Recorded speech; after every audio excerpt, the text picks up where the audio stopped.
You know, he's a contact pitcher, not a lot of walks, as you can see, only 15 and 62 plus innings. And the fastball right in there for a strike, and we are underway at Camden Yards as Nate McLouth leads off, picked up in a trade with the Pirates, which was very unpopular in the Pittsburgh clubhouse.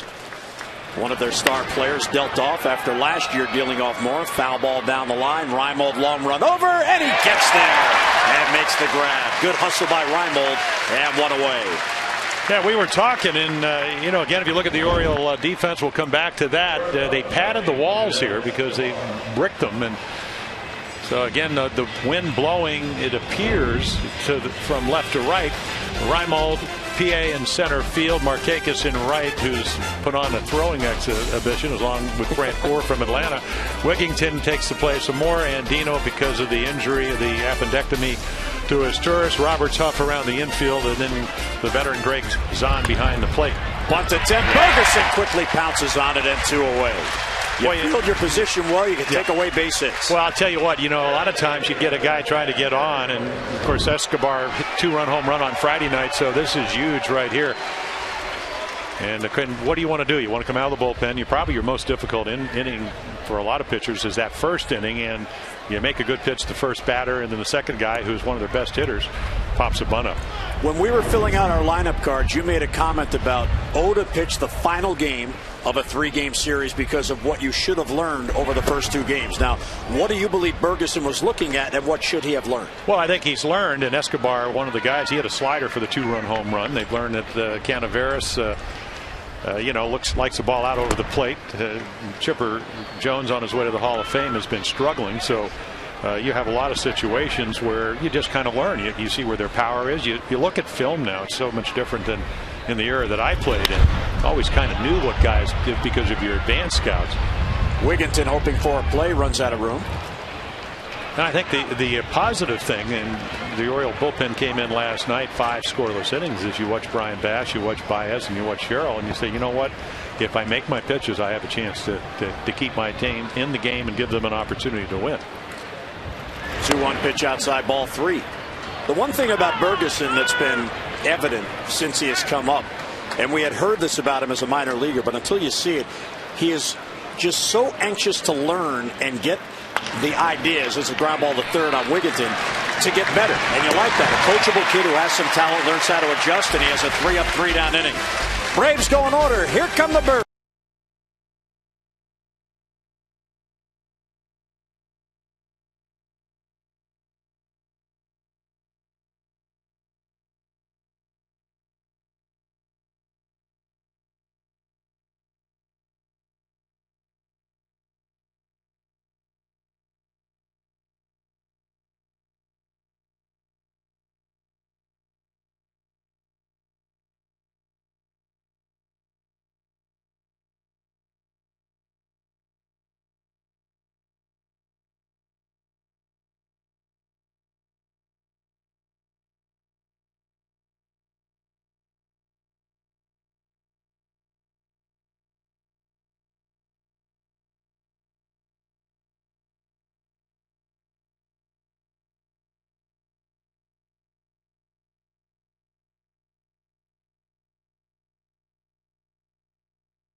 Twirl, and that's what Bobby Cox hopes he will. The twirl for the Braves. There's a pitcher's term. Yeah, well, you'll hear a lot of them today. Experience factor, 547 appearances, both starting. One of the few guys with 20 wins and 40 saves, 6 quality starts in a row, 8 out of the last 9, so very consistent. If you're going to score runs, it usually not via the home run, only 2 of them in 83 2/3 innings, and then We talked about Bergesen in last 12 to 16 outs against the Mariners were on ground balls. Lowe can do that as well, and he's got that big breaking ball. He's a good fielder. He's a big guy, 6'6". Well, Brian Roberts leads off for the Orioles, and Brian really broke out last night. He had a 4-hit game, 3 singles, a big 2-run double, and the 6-run 7th inning. He'll bring a 5-game hitting streak into today's game, and when Brian Roberts gets on base and gets on base consistently, this is a much different team because he splits the attention between the pitcher and the batter. Yeah, and also, does he ever? And of course, Lowe, even though he's big, very quick to the plate, so difficult to steal on. They've only attempted 6 steals against him. And for a 6'6" pitcher, that's not a lot of running. Even though he does give up the hits, we saw that, about 6 hits less than innings pitched. And that graphic we just saw, very telling, the Orioles in their wins, how much better Brian's batting average is versus the losses. He is the catalyst. He gets on base. His stolen base threat is always there. And he scored 47 runs. Yeah, and we saw that on Friday when Escobar hit the 2-run home run. So Bergesen was down 2-0, and he doubled and then stole third and scored on a routine ground ball by Adam Jones. He turned Jones into a better hitter because the infield was back. All he had to do is hit something anywhere other than maybe third base or the pitcher, get himself an RBI, have the lead that Atlanta had. Works the count to 2-1. That's outside ball 3. And this is what he's also very adept at, leading off in the first inning, making the pitcher work, seeing as many as he can. Last night, following the game, Dave Tremblay made a point of complimenting his hitters about how patient they were and how they looked over the count. And there's a ball 4. So that is down and away in a leadoff walk. Let's get a look at the Orioles Southwest Airlines starting lineup for today. Brian Roberts, 5-game hitting streak, 10 out of 21. Not only 5 doubles, he has a double in 5 consecutive games. Reimold, Markakis, and Huff. Wigginton at third with Scott DHing. Zalm will catch. PA in center field for Adam Jones. And Robert Andino, the shortstop, batting ninth. And here is Nolan Reimold, who moves into Adam Jones' spot in the lineup. Adam wanted to play today, but he fouled that ball off his shin last night. Did come out late in the game. PA played the 9th inning defensively, but just too sore. He tried to run, couldn't do it. No, he was out with the training staff of the Orioles, and he said, it just hurts, and off day tomorrow. And again, the 2-run home run. He's been struggling 1 for 18 until he hit that home run in the first inning yesterday. Reimold, actually, for a young hitter, he's got 89 at bats in the major leagues. He hits the ball to right field with the best of them. I was trying to think of the teammates I played in over 20 years who remind me a little bit of Gary Renicky, even though Renicky was more of a pull hitter than it appears Nolan is. Of course, Baylor came up and went on to be an MVP once he was traded out to Oakland and then to the Angels. But it seems like he certainly throws better because Donnie Baylor was a little bit faster. Bounce foul. Well, speaking of a former teammate of yours, how about a comparison? Nolan Reimold, Frank Robinson. Yeah, now Frank ends up with 586 home runs in the Hall of Fame.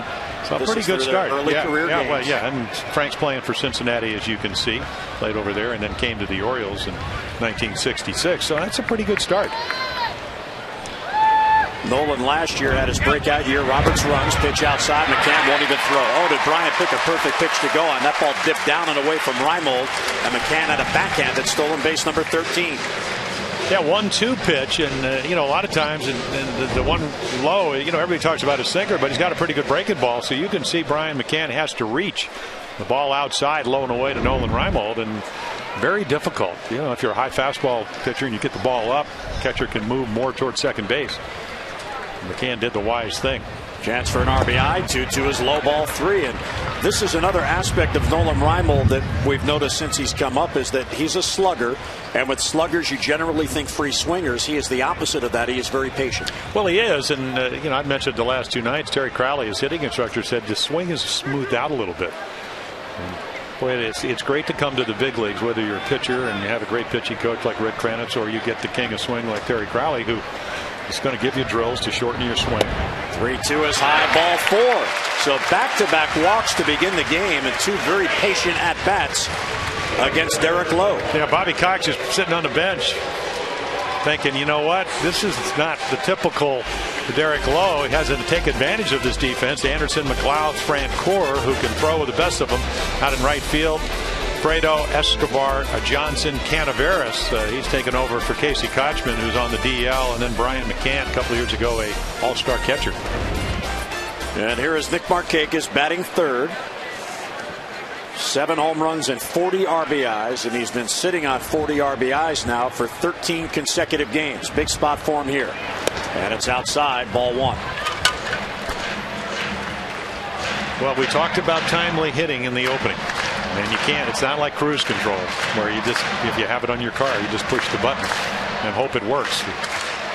I don't know. I told Dave Tremblay, we just showed you, the manager of the Orioles, somebody said, well, doesn't he have a hit sign? Give him a hit sign. And I said, you did it were only that easy. Yeah, and I said, well, not only did you have a hit sign because you got 12 on Friday, but you just didn't give him the hit sign when there were runners on base. He said, well, I have that one down. At least I did last night in the 7th inning. Lowe checks the runners. Here's the 1-1. It is a little bit outside, ball 2. So Derek Lowe, who averages just under 3 walks per 9 innings, has walked the first 2 batters. And he's behind. Won 21 games in 2002. He saved 42 in 2000. And as Jim mentioned, one of only 3 pitchers in big league history to have done that. Ground ball right to the first baseman. Canizares second one. Throw back to first. Not in time. Markakis hustles down the line.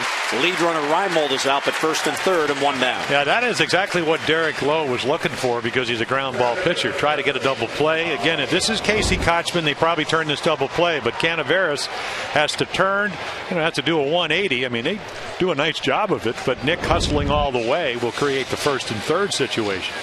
But now all of a sudden, not only will a fly ball score a run, you also have the advantage because they're holding the runner. And we saw Huff do this in the 7th inning. Hit about a 4-hopper that got over Canizares' head because they were holding the runner. So that has a lot to do how you hit with runners in scoring position or with men on base. Pitch is taken low, 1-0. So the sinker ball is sinking too low in the strike zone. Well, what you try to tell him, he used to sit on the bench and he'd Tommy John, some of the great sinker ballers, they bring the ball up. And of course, what does Derek Lowe want? He wants you to swing at those balls a little bit out of the zone. And that's the perfect knee-high sinker. So there you go. And again, we talked about the 2 home runs in 83 and 2/3 innings. That's one of the reasons. Of course, Jason Marquis is having a terrific year with Colorado. They've won now 10 in a row. Fouled off. A ball and 2 strikes on Aubrey Huff, who is trying to snap out of it. Several of the Orioles have snapped out of it. You see a modest 2-game hitting streak for Aubrey Huff, but he has had a tough homestand. Did get a big hit in that rally last night. Yeah, even last night he had a couple of good hitting counts. Just seems like maybe not able to stay back as well as he usually does. The 1-2 is outside. And again, Jim, and we talked about this since opening day. When you lead the American League in extra base hits, you get like a target right on your chest because they really pay attention. But he's an awfully good hitter. He hit over 30 home runs for the 2nd time in his career. He had another year down in Tampa where he hit 29.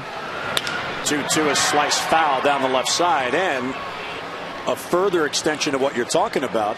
Until this homestand, Melvin Mora was struggling. Melvin always bats behind Aubrey Huff, usually does. Sometimes they'll flip-flop. But if the guy behind you is struggling and you have that track record there, of course they're going to go after the next guy. Yep. Melvin now is breaking out. And it's not that they pitch around you. It's just they pitch more on their own terms. Where if the guy behind you is real hot, they're probably going to get better pitches to hit. But I honestly believe this, that if you look over their offensive demise, which is pretty much maybe a couple games in May and June, it's just they have faced some of the better pitching staffs, not only in the American League, but even Atlanta. They know how to pitch. So again, it's just tougher to have those real big offensive days, and that's when the situational hittings and how you hit with runners in third base like here, those numbers really come into play. 2-2 pitch fouled off again. So Aubrey is spoiling those good pitchers' pitches by Derek Lowe.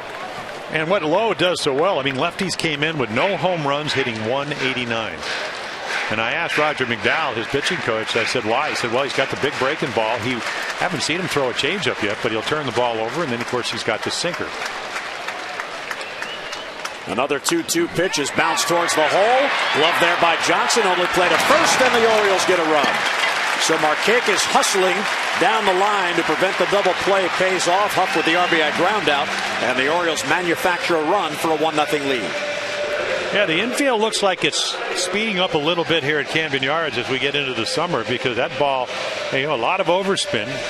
Kelly Johnson makes a nice play to keep it from going into right field, but that's what you needed to do to get the run in, and Aubrey does a nice job of it, especially when he got down in the count.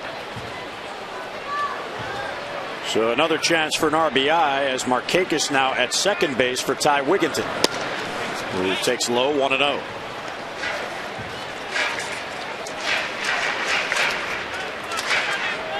Ty has not been starting as often as he had been when Mora was on the disabled list. He's had only 12 at-bats in the month of June.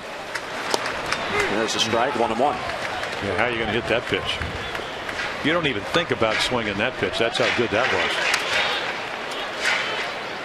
Of course, he's never had a hit, only 5 at-bats. Derek Lowe, originally came out of Seattle, traded to one of the great trades to Boston, and in the last 4 years. High fly ball, left center field. Did he get enough? Back it goes. It is gone! And a 3-0 Oriole lead.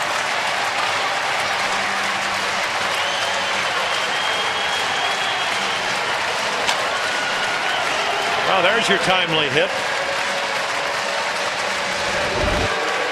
Again, 0 for 5, make it 1 for 6. Fastball in the middle of the plate, hammered. Garrett Anderson, their left fielder, he doesn't even move on this ball. I mean, there's your Exmo. Good part of the bat, great bat speed. Beautiful day to hit a home run. Flag day. He hit it out towards the flags. And right as Wigginton swung at that ball, a Marine Corps helicopter flew over the stadium. Erie. Flag day, Marine Corps helicopter, home run. Tie. Everything. my tie. They really tied into one. Hey. Didn't he? Yeah. Okay. Oh, we can go all kinds of places. And here comes that Marine. Here he comes again. It's right over the ballpark again. And Luke Scott's got maybe right now. Maybe the president's stopping in. Swing now. Hello, Mr. President. There's a breaking ball for a strike. So Derek Lowe allows only the 3rd home run this season. 84 in the 3rd inning. All against right-handed batters. For Wigginton, it was number 4 and a big 2-out base hit to drive in 2. Well, we're seeing what you talk about, which is 547 appearances. He's been on a roll, 8 out of 9 quality starts. I suppose if he goes 6 innings and gives up 3 runs, that would be another one, and maybe he's certainly capable of doing that. But that first inning is tough. You know, when does the last time that Derek Lowe's ever walked the first 2 guys in a ball game? Well, he had walked only 25 all year in 13 starts. So you come in, it's a little different mound. You know, it really hasn't affected him. I mean, he's 3-1 at home, 4-2 on the road this year for Atlanta. So being a roadie hasn't really affected his pitching. 6th batter in the inning. Bounce towards second base. Johnson gets the hop. We'll get it to first. Scott out and the inning ends. But a big inning for the Orioles on just 1 base hit. The 2-run home run by Ty Wigginton. The Orioles take a 3-0 lead. Wigginton.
Darren has a chance to win $99 worth of American Classics scratch-off tickets from the Maryland Lottery. For every Oriole hitting a home run today, and already one has left the yard, you can have a chance to win as well. Just get online and log in on MASSonSports.com.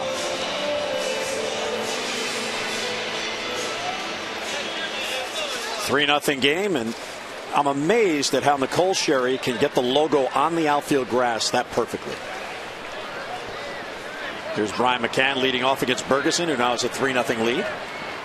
That's why she's Nicole Sherry. Absolutely. And there's a strike. Best pitch in baseball, strike one. Well, Brian McCann, who steps to the plate, said, "You know, I've never been here." He said, "What a beautiful ballpark." I think he was looking at everything. Ground ball towards the middle. Roberts, good effort. Off balance throw, high and beyond and into the dugout, and McCann will get second base. So good hustle by Roberts, but an errant throw. McCann down to second base, leading off in the second. Let's head downstairs, and for the first time today, welcome in Amber. Well, Jim, Matt Wieters was behind the plate last Tuesday when Brad Bergesen pitched that 8-inning shutout against the Mariners, but not today. Greg Zahn gets the start. Dave Tremblay had said when Wieters first came up he was not going to play him more than 5 days a week, and if he did play him a sixth day, it would be as the DH. He also mentioned that he had already told Greg Zahn that he was going to catch today way back at the beginning of the homestand, but what's very interesting is with the day off tomorrow, that will be the 6th day in 12 days that Matt Wieters will not have played. Jim? Okay, Amber, and that's a difference in philosophies by managers. Some are very strict with how they get the number 2 guy in there. Greg Zahn started Thursday, he started today. Bobby Cox, for instance, starting Brian McCann 3 consecutive days behind the plate. Line drive to Andino, softly hit. He has it for the out. Last weekend in Oakland, as the Athletics had a chance to sweep the Orioles, Kurt Suzuki caught all 3 games, including the day game after night game. And what that is, Jim, it's the manager's choice, different philosophies. And on this team, with a young catcher just up to the major leagues, Dave Tremblay has elected to ease him in slowly. Yeah, and he just turned 23, so we've got to kind of watch what's going on here. I think, though, if you looked at the last game he pitched, talking about Bergesen, Wieters was behind the plate. They go back to Double A. Yeah, they go to Double A. They go to Triple A. They actually go back to Fredericton. Yes, and so there is a comfortability, and of course you're trying to win this game. And of course you can look at it a lot of ways. I think that the one thing that I've seen from Dave Tremblay, whether you think it's right or wrong, he tries to communicate with his players. I'm sure he told Melvin Moore, Melvin with his 3 hits last night, you're not playing today. Hit towards short, tough hop for Andino, long throw across, and he got him. Robert Andino having an inning. Soft line drive, and he planted the foot and got a lot on it. You know, it's all about knowing who's running. And we'll get back to the Dave Tremblay thing right here, but he jams him, and this is what, again, they've been able to get in on Canaveras, but he knows he doesn't have a lot of speed, so just make sure you set your feet. You're on the grass. That's a little more slippery than the dirt, so just make sure you make an accurate throw. You don't have a lot of speed at the plate, and he does all those things and gets the second out. But I'm sure he told Melvin Moore, you know what, Melvin, you're not going to play tomorrow, but not knowing or not anticipating, I guess, is another way of looking at it, that Adam Jones, after fouling that ball, may not play. So again, if you start looking at all the numbers for the Orioles, they don't play well in finales. They're 3-17. They don't play well in day games. They're 4-7-13, and they don't. When you're trying to win the rubber match, they're 1-4. 0-1 on Martin Prado, getting a start at third base. But it didn't certainly hurt Wigginton, because he comes in and hits the 2-run home run. So I think it's just a matter, as you mentioned, of a philosophy. Dave Tremblay wants to make sure his players know. I know that Earl Weaver would have just said, you know what, Melvin, I told you weren't playing last night, but somebody got hurt, you're in there. But as it turns out, it hasn't hurt the Orioles so far. And we know Greg Zahn, at 38 years old, knows how to catch. And it's not like he hasn't caught Bergesen before, and he hasn't caught him in games that he's pitched well. And I would expect that over the course of a season, the most difficult thing for a manager to do is get enough playing time for the backup players, because the truth of the matter is, if they don't get in there, they're not going to be able to help you, and if you rarely play them, you can't expect them to be sharp enough to help. Well, that's well said. And I just remember when we played those great Brewer clubs, George Bamberger had gone from our pitching coach to be one of their managers, and his philosophy was, I don't want somebody to sit on the bench more than 4 days. And he tried to, and he had a very well-rounded team. And especially in the American League, where your bench players don't get a lot of at bats, try to get them in there. just outside on a slider. What a pitch. How do you lay off that? Well, again, even though Martin hit a home run the other day, he's a line drive hitter, so he's going to wait, and you could have called him out on that pitch very easily because the bat had at least got through the strike zone. 3-2 on Prado with McCann at second base, now with 2 men down. One thing Brad Bergesen has been very good at, runners in scoring position. 221. That's a very low number. Bloop to right field. Markakis coming in. He was playing shallow. Hazard for the out. Nicely done by Bergesen. Base hit error, man left. Middle of the second at Camden Yards, and the Birds have the lead.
The Mid-Atlantic Classic, July 15th at Regency Furniture Stadium in Waldorf. Come on out and watch where Orioles Aubrey Huff, Luke Scott, Chris Ray, and L.J. Hose, who's having a good year at Delmarva, all launch their careers.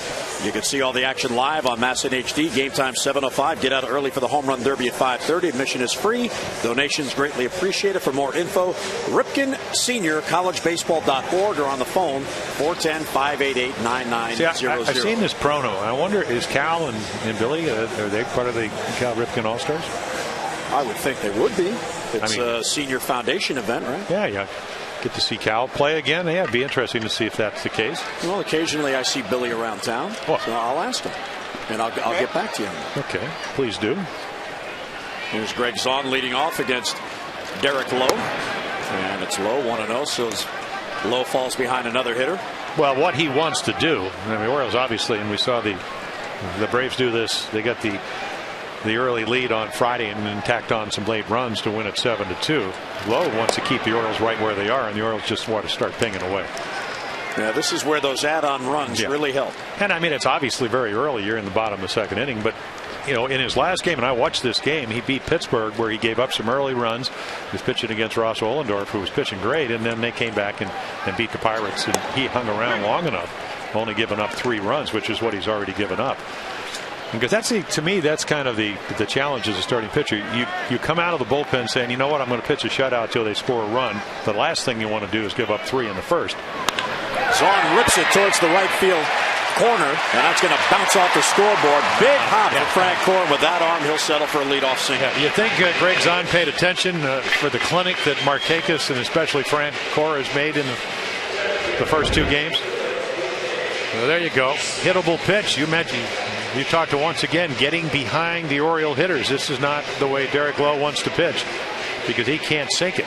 He wants to throw enough strikes to get you the swing of that sinker out of the zone. And then Frank Cora, who can flat out throw. 19 assists a couple of years ago. Won a Gold Glove back in 2007. Another good start. Let's see if PA can advance the runners. Has to bunt. It bounces down in the box and bounces up and hits him. So that's a foul ball. Las Diaz, home plate umpire, immediately signaling that. So the point for a starter, and to get back to that, I guess that thought process, you want to pitch a shutout until you give up a run. If you give up 3, then you try to slam the door. And the Orioles obviously want to keep scoring runs as long as they can. Boy, this would be a statement. You know, a veteran, you know, a guy that's Mr. Consistency on the mound, but to beat the Braves, to do something they haven't done that often, which is win the rubber games, to win on Sunday, to win in the daytime.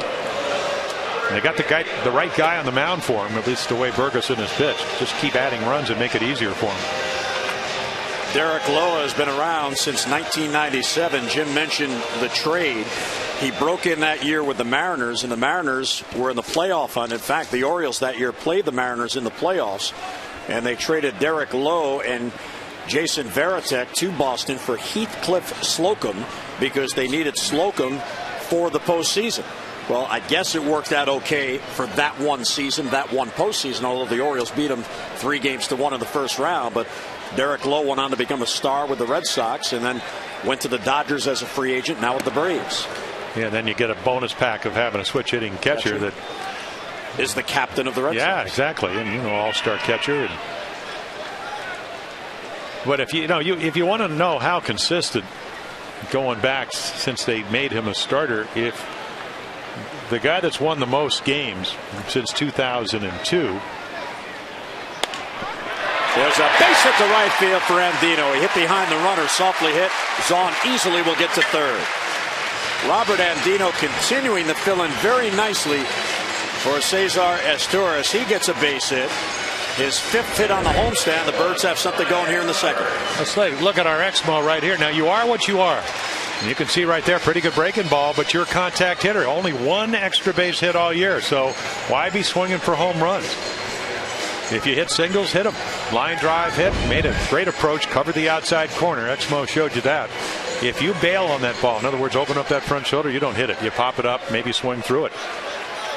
But when you go back to 2002, Roy Oswalt, 115, Roy Halladay, and then you have Lowe and Johan Santana tied for the most wins in the major leagues. That's how good and consistent Derek Lowe has been. So when you start roughing him up, that doesn't happen very often. And for 3 years, he was the Red Sox closer. 42 saves in 2000. Brian Roberts walked, stole a base, scored in the first inning. Outside. Today's leaderboard presented by Firestone, a tradition of innovation. Doubles leaders in the American League. And Brian usually on this list, and there he is, second to Adam Lind with 21. Brian has a streak going. He has doubled in 5 consecutive games.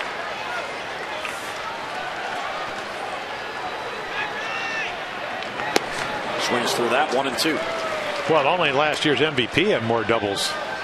And that was Dustin Pedroia of the Red Sox than Brian had. Anytime you're in the high 40s, you've hit, what, 50 twice. Last year, one of them or more. You can flat out hit. And it's not always home runs. It just means, to me, you're driving the ball, staying on the ball, as well as just about anybody in the game. Well, the hitters in the lineup today, Brian Roberts has the most extra base hits, and he's your leadoff hitter. So when you get a guy that can lead you in the extra base hits batting first, that is a bonus. Yeah. He has one more than Nick Markakis. And of course, he's trying to hit a fly ball, maybe get a base hit, get another run in, make it 4-0. And 1-2, ground ball and a foul ball. Eric Cooper said foul. He almost fell over trying to get out of the way of it and then said foul ball. Well, you position yourself on the line if you're an umpire, and then you want to be able to call it fair or foul. And of course, your best vantage point is right on that line. But you also want to get out of the way. I went down to talk to Mike Riley, who had umpired on Friday night. Yeah, I heard last night you called him old. No, I said he was not. Did he hear? No, what I said was, that's a relative term. He's so old, he was umpiring when I pitched. That doesn't mean. That means you got some age on you. 1-2. There's a base hit to right field. He dunked it in there. Zahn will score, and Dino go in the third, and the Orioles have a 4-0 lead. Right off the end of the bat, a soft line drive. Well, I used the doink word on Friday when somebody, I think it was McLeod, doink one to left. You know, Brian's having a little charity golf event tomorrow. He's kind of getting ready for it right there off the tee. And again, what do you try to do with 2 strikes? Exmo, bat head to the ball. What does the Crow say? Terry Crowley, hitting instructor. What's important is the path of the barrel of the bat to the ball. Does anybody do it better on this team than Brian Roberts day in and day out? That Exmo replay really gave you a good idea of just how far that sinker sinks. That ball was almost on the ground. Well, it actually was a breaking ball, but that's, what it shows you is how he went down and got it and how he was out in front. And, hitting it, again, it's the break of the ball or whatever, but it's also what I like about the Exmo. It shows, and especially in that case, of how far out in front he was, but he kept the bat back and still made contact with it. So here's Reimold, runners on the corners, a run in, 4-0 lead. High pop-up. The shortstop calling, Escobar shading his eyes from the sun, and he has it for the out, 2 men down. That's a big out for Derek Lowe.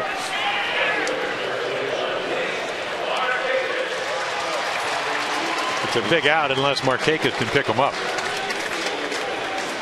Nice crowd on hand on this Sunday afternoon. It's a dugout club day for the kids. Well, it's a Chamber of Commerce day, too. Perfect. Can it get any better?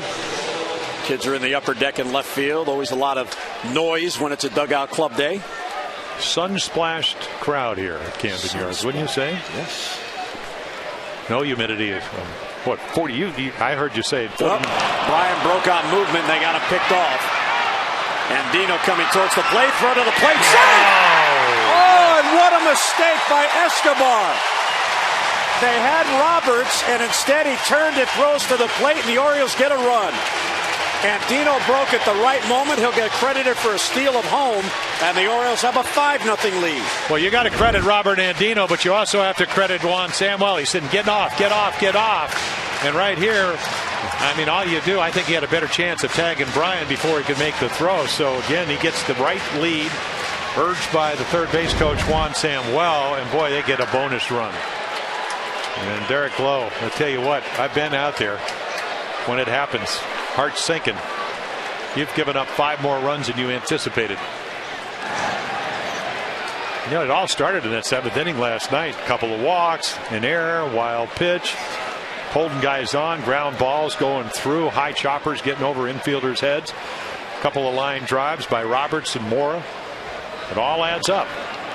Markakis fouls it back. Nick bounced into a force play his first at bat, but his hustle allowed the inning to continue, and the next batter, Aubrey Huff, grounded out but drove in a run because instead of 2 outs in the inning, if they had turned the double play, there was only 1. So 2 add-on runs here in the second. Line drive right field, that'll fall base hit. Roberts will go to second and hold there. That ball sharply hit. So Nick picks up his 6th hit on the homestand, and the Orioles have 2 on with 2 down. Like those bratwursts we showed in the opening, smoked. Markakis picks up his 71st base hit. Robert Andino, first steal of home since Corey Patterson against the Blue Jays, May the 23rd of 2007. And as Jim pointed out, a big assist to Juan Samuel at third base, who said, "Go!" There's Juan Samuel. Yeah. And Aubrey Huff at the plate now with 2 on and 2 down. Slider down and in, 1-0. Aubrey Huff drove in a run in his first at bat. He's looking to end a ground ball, or a home run drought rather. Adam Jones did so last night. First home run since May 26th that was not hit by either Scott or Reimold. And now other Orioles hoping to follow suit. Huff happened to also hit his last home run in that game on May the 26th. And hit a lot of balls well on the road trip, of course, bigger ballparks. To me, the important thing is, am I hitting the ball well? Right. Quality at bats. Swings through that, 1 and 2. And it's how you take them. A lot of times you lose ball games, but you pitch well. And that's, yes, it's a negative in the sense that it goes on your, you can talk about highest slugging percentage by lefties. All those hitters, left-handers. Stephen Drew with the Diamondbacks. Derek Lowe, quite a few years with the Dodgers. 1-2 pitch fouled back. That was a good pitch, and Huff just did get a piece. Now he spent 4 years with the Dodgers, and what he has done for every team since he became a starter is give you right around 200 innings or more. He's a big guy. And Roger McDowell, and obviously he's struggling this afternoon. He said, I've never been with a starting pitcher that in between starts works as hard as Derek Lowe does.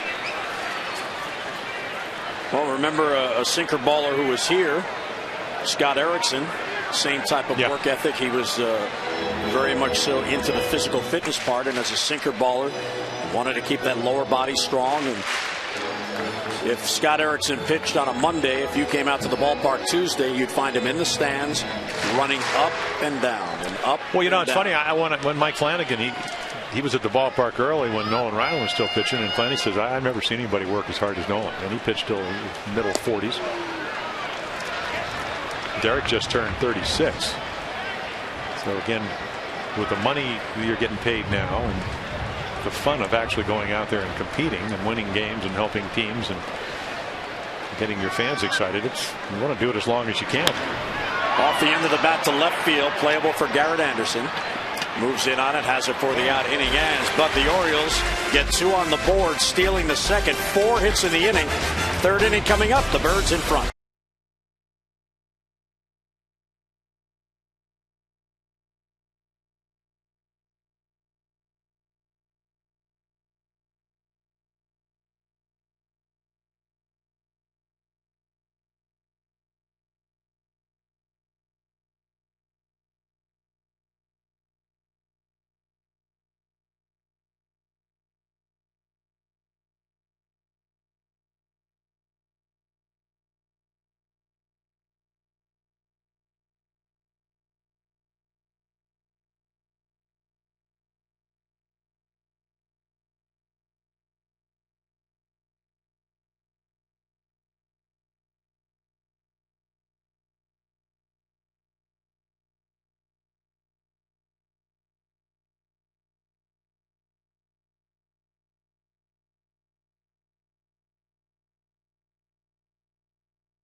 Brought to you by Southwest Airlines. Book your next trip at southwest.com. And by PNC. PNC leading the way. What a beautiful day at Oriole Park. Good crowd on hand on this Sunday afternoon. And the Orioles off to a good start and a 5-0 lead for Brad Bergesen, who's looking to win his 4th on the year. Brad has not lost a game since May the 19th. He is 2-0 with 2-0 decisions since then. And that ball hit deep to left field. Back on it is Reimold and makes the catch right in front of the fence. Yeah, you better take well, the great thing about having a 5-run lead is you can throw a first pitch strike, elevate it when you don't want to, have a guy take a good swing and learn from it without having to give up an earned run. I mean, we're seeing the back end of it, and again, it's a very sun-splashed, bright day here, and Nolan gets back there very easy. But you put that in your memory bank, because he had a nice swing at that ball. You want to stay out of that zone. And Frank Gore had come in 4 for 9 in the series. 3 of those hits last night. Here's Kelly Johnson, the number 9 batter, and there's strike 1. Johnson, the second baseman for Atlanta, is 1 for 6 on this Braves trip, which started here, and he pops it up. PA in center field, angling. See the sun off his sunglasses, and 2 quick outs here in the 3rd inning. Well, the Orioles are back in action Tuesday night following tomorrow's day off. The Mets are in town here at Camden Yards. And don't forget about every Tuesday, it's Bargain Night, Ollie's Bargain Night, all presented by Ollie's Bargain Outlet. Upper reserve tickets just $8, so gather up the family and your friends, the kids, and enjoy an affordable night here at Oriole Park. For tickets, 888-848-BIRD or online Orioles.com. Here's Nate McLeod. So yeah, the Mets in second place. Well, what I did, I'm sure you did this too. I looked to see when Santana. Oh, of course. And he's pitching today. I did that 6 months ago, Jim. Hey, when does that guy's turn come up? Well, I was talking to Jeremy Guthrie. I said, you know, do you get on U.S. sports pages? I said, do you look at the team you're pitching against? He said, I said, do you know who's hot in the Mets? He said, oh, David Wright. David Wright's had, what, 5 multi-hit games. He was 19 for 30 until he got a bunch of hits yesterday. He said, oh, he's hitting 566. I'm saying, oh, yeah, you're watching all the Sports Center programs and all that. So the Mets come in. They got, what, 8 or 9 guys on the disabled list. But what a big game. They lose that game when Castillo drops the pop-up, and they come back and beat the Yankees with 17 hits yesterday. Well, it's going to be an interesting series from the Mets perspective, because in listening to some of the chatter coming out of New York, the media is looking beyond the Orioles. And that's not a good thing to do. Slice towards the left field line. Reimold over, has a play, gets there, has it, and a 3-up, 3-down inning. So Brett Bergesen doing a fine job in the first inning. Ty Wigginton went deep. His 4th home run. Wigginton leads off for the Birds when we come.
A 5-0 lead, 3 in the first, 2 in the second. Diori Hernandez now on at shortstop in place of Yunel Escobar as Bobby Cox goes to his bench early in this game. I wonder if Bobby didn't like that throw to the plate. Bobby's been known to do that. So Hernandez comes off the bench and takes over at shortstop. Bobby Cox, future Hall of Famer. Yes, what he's got 2002. Yeah, 2002, just as the Braves, over 2,300 lifetime. He was what, 4th on the all-time list. Connie Mack, Miller Huggins, Tony La Russa, and obviously still active with the Cardinals, and then Bobby Cox. Here's Wigginton leading off against Derek Lowe. And there's a strike. Ty getting a start at third base today and came through with his 4th home run on the year. His last home run was on May the 20th. Check swinging a pitch outside, and he did not swing on the appeal to Eric Cooper. Well, you talked about it earlier. I mean, early on he was getting a lot of at-bats because of the injuries to Melvin Moore, and he said, hey, I'm seeing the ball, just not getting into a comfortable situation where I can get the results I want. And then, of course, that pitch is almost impossible to hit even when you're hitting well. You hope you miss it, because if you put it in play, it's most likely going to be an out. And now, because Moore is back and Reimold and so forth has come up, he's just not going to get as many at bats. Line drive, and that'll fall. Base hit, left field. Garrett Anderson was playing deep. So Ty Wigginton has a 2-hit game. That's his 11th multi-hit game on the year and a leadoff single. Orioles have had the leadoff men on in each of their 3 at-bats. But what I like about Ty Wigginton, yeah, he likes singles and home runs, is just the fact that he's got a great attitude. I mean, it looks to me that, you know, he wants to play on a winning team, wants to help the Orioles become that. The 2 players that I can compare him to since I've been here in '97 in a utility role, and I don't know if Ty considers himself that, but with the current roster, he's become that. He could play third, he could play first. The way Luke Scott's sitting, he rarely will DH, but he's available if they need him. But Jeff Rebele was that way, and Chris Gomez. Two players that could play all over the field. If you needed them here, they'd go, but they were ready to play even if they didn't get in there for 7 days. They'd give you 4 good at-bats the day they got in there. Ty Wigginton is that kind of a player. Well, he is, and now with obviously more power. I mean, when Randy Johnson won his 300th game, first name that came up was Jeff Rebele, as he used to wear him out. Davey Johnson started Rebele in a playoff game in '97, and Rebele went deep. Yeah, hit a home run off the big guy. But in terms of the attitude and staying ready and doing the preparation, your work, and it's very important because I think veteran players, it's not easy to do. Scott rips it to right field. It hangs for Frank Core, and he trapped it. Wigginton's going to have to hustle a second base, and he gets in there. That's a base hit for Luke Scott. Sinking line drive. Frank Core couldn't get in on him. Yeah, a lot of topspin. With nobody out, you're going to go halfway, but okay, the way Frank Core throws, you can't come off the base too hard. Ball's sinking, and he just traps it, can't come up with it. You can see him already looking, and didn't get much on the throw, and it tails a little bit, but thinking, can I get a force at second base? So a lot of the hits and the swings and the balls the Orioles have hit over the last 10 to 12 days, maybe 2 weeks. There is Wigginton, didn't know which way to go.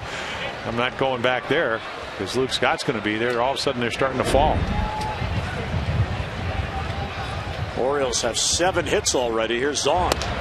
Takes it outside, 1-0. Zahn got the rally going in the second inning. He singled leading off and came around to score.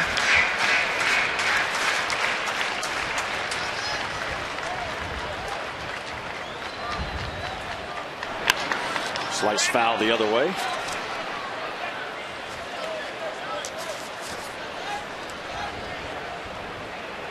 Zahn looking for a multi-hit game and already activity in the bullpen.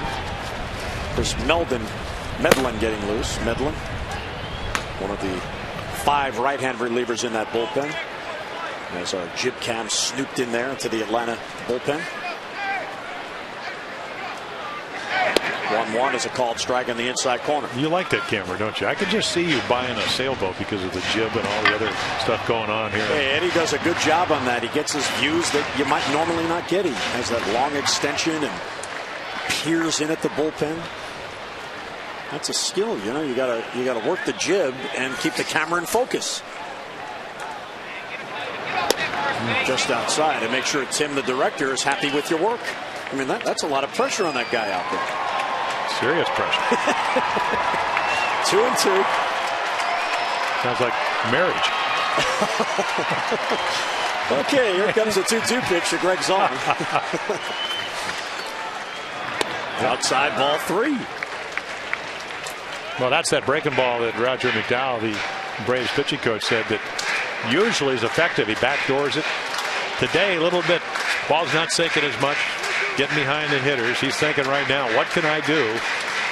Trailing 5-0 to keep the Orioles from scoring here in the third. They scored in the first 2 innings. 3-2 the count. Runners don't go.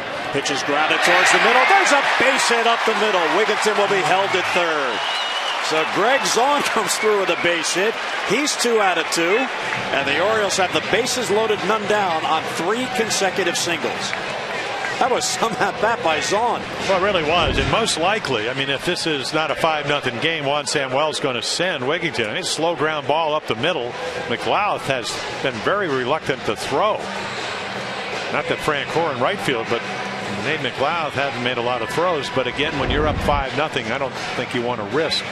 Wigginton, for a big guy, he runs pretty well. Roger McDowell, the pitching coach, former closer in his career. And a brief chat with Derek Lowe. Don't forget about the second edition of Orioles Magazine, on sale now here at the ballpark. The issue includes features on Adam Jones, Danny Baez, and Nolan Reimold, along with inside information about all of your favorite past, current, and future Orioles. Pick up your copy for just $5, or you can purchase a season subscription online at Orioles.com. And while you're at the stand to pick up your magazine, get the Orioles yearbook on sale there as well. And Jim Palmer's pictures in the Oriole yearbook. There are the runners. It is. Wigginton, Scott, and Zahn, with PA at the plate and Lowe on the mound. And that's a check swing outside, 1-0. PA starting for Adam Jones today. Adam has the sore shin. A foul ball off his shin last night. He did stay in the game, but then came out in the 9th inning. Outside ball 2. There's Adam on the bench today. An unexpected day off. He wanted to play. Yep, not happy about it. Well, Felix PA 0 for 15 with runners in scoring position. 2-0. You got a guy maybe on his last gasp. Well, get a good pitch, drive it somewhere. Foul back out of play. Derek Lowe out of Dearborn, Michigan. He has 133 wins, and this is his 547th major league game. He has pitched over 2,000 innings in his career. 2-1 on PA. Fouls it back, 2-2. Yeah, his dad was a big hockey fan. He nicknamed or named him Derek after Derek Sanderson. He played for the Bruins. I played golf with him out in Las Vegas for about 3 or 4 days. Derek Lowe? He probably hits it about 350 yards. It's unbelievable. Almost as far as you do? No, he hits it farther than I do. The ball travels a little bit farther in the desert, but I mean, flat out hits it. You get around. Well, living the good life. No, that was a couple of years ago now. You know, you're out there with your people.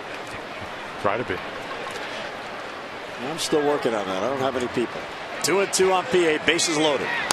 Ground ball sharply at foul. You got plenty of people. I know. You got it. Yeah.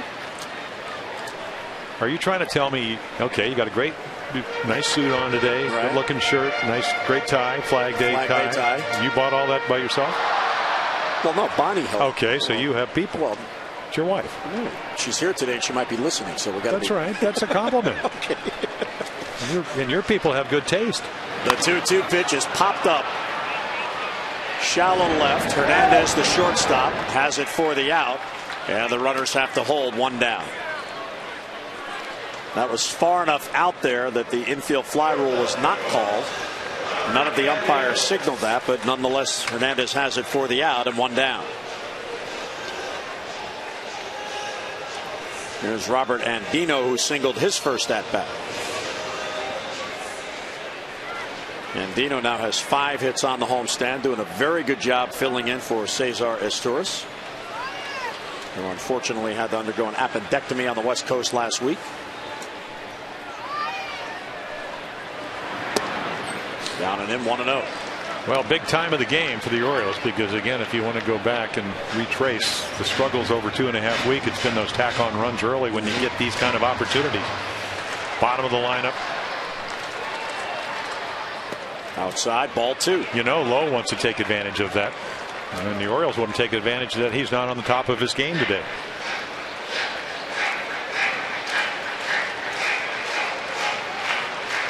The Orioles scored 3 in the first on only 1 hit, 4 hits in the second, 3 here in the third. And there's a strike. So 8 hits over their first 3 at bats, and only 1 down here in the third inning against Derek Lowe. He has averaged 8 hits over 9 innings on the season, and he's allowed 8 hits in 2 1/3.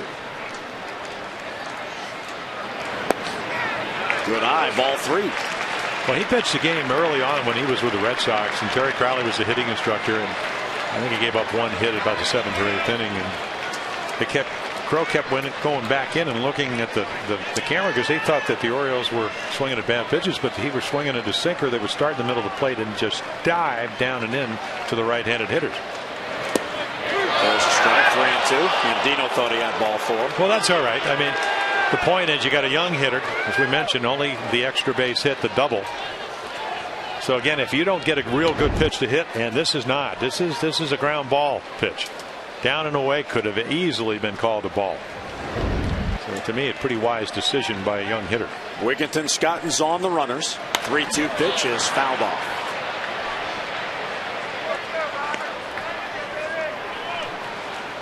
Now they play him the right center field, so if he hangs another slider and he hits one up the gap, all 3 runners are going to score. And that's pretty much what happens when you get the bases loaded in 3 and 2. You can't really spot that slider. You want to throw one that has pretty good tilt, it breaks, but they are playing them hit the ball the opposite way. 3-2 is outside, ball 4. And that forces in a run, and Andino works the walk. Wigginton in to score, and it's a 6-0 Oriole lead, and that'll do it for Derek Lowe. Yeah, it's always tough to relieve your best pitcher. But Bobby Cox been around the game so long, he knows this is not Derek Lowe's day. Well, Derek Lowe hands the baseball to Bobby Cox and dejectedly leaves. And the Orioles looking for more in the 3rd.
International, we serve today for a safe tomorrow.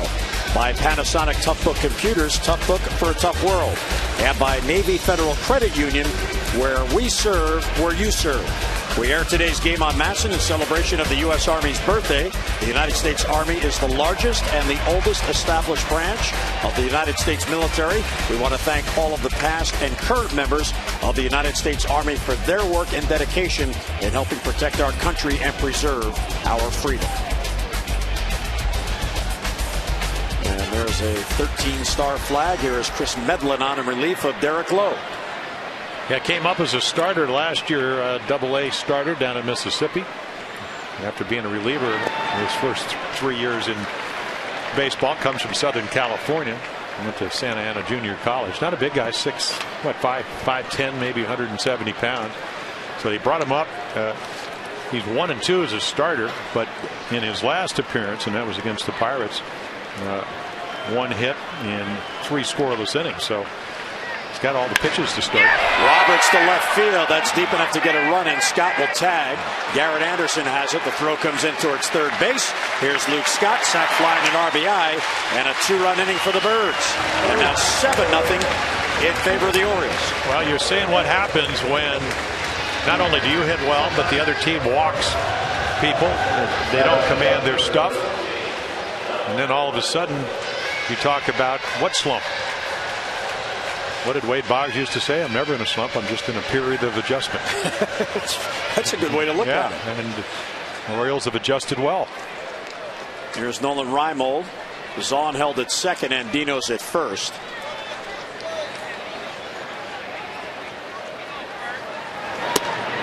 That one's a little low, 1-0. Well, the truth of the matter is that throughout every baseball season, because of the long season, you're going to have peaks and valleys. I mean, it's just the nature of the game. Ray Miller's favorite line used to be, don't forget, the other side gives scholarships too. I mean, they have guys on that side. But what was so unique about what the Orioles just went through is that they had 5 or 6 hitters all go through that at the same time, and that's a little bit unique. It does happen from time to time. You try to work out of it. You go up there with the same approach, and eventually it turns around. Yeah, you may not hit over 300, which is what they were doing into the end of May with runners in scoring position, but Ground ball towards the hole. Hernandez dives, throws to second, not in time. That'll be an infield hit for Nolan Reimold, and the inning continues. Well, that's an awfully good play by their shortstop. Escobar was taken out of the game, and Hernandez comes in because he can't make the play, even though he does a darn good job of getting to it, but he keeps the ball in the infield, so the Orioles don't score another run. And another, again, how to... hustle by Andino. Yeah, it really is. And, Roberts done a terrific job. He had the stolen base in the rundown with Brian Roberts, scored a run earlier on right there. If you just kind of routine that ball, you probably do get the force play. That's how good the play by Hernandez was. So Markakis gets a chance now to bat with the bases loaded.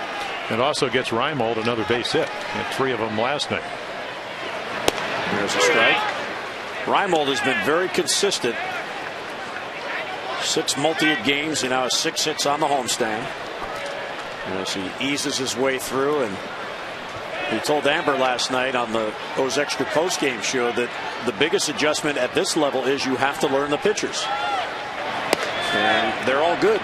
Well, they are, but again, the video aspect of the game, you get to really see how a guy works, and they give you a readout of what his, I guess his tendencies are. As far as, does he start guys off with breaking balls and curveballs? Does he get the breaking ball over? You have all these scouting reports. That. Yeah, you have the scouting reports, and you can go sit in a room and say, well, you need to get Markakis out, up and in. Well, how many guys? I mean, Nick said this about 6 weeks ago. I don't know why they don't pitch me up and in. Well, I said because most guys can't, and you're not going to swing at it until you have to, and that's with 2 strikes. Very rarely do good hitters swing at pitchers' pitch earlier in the count. 1-2 on Markakis. Slowly grounded foul. You saw the runner Zahn now at third, and Dino's at second, and Reimold at first. So Zahn, who 4 batters ago was the trail runner at first, has made his way to third base.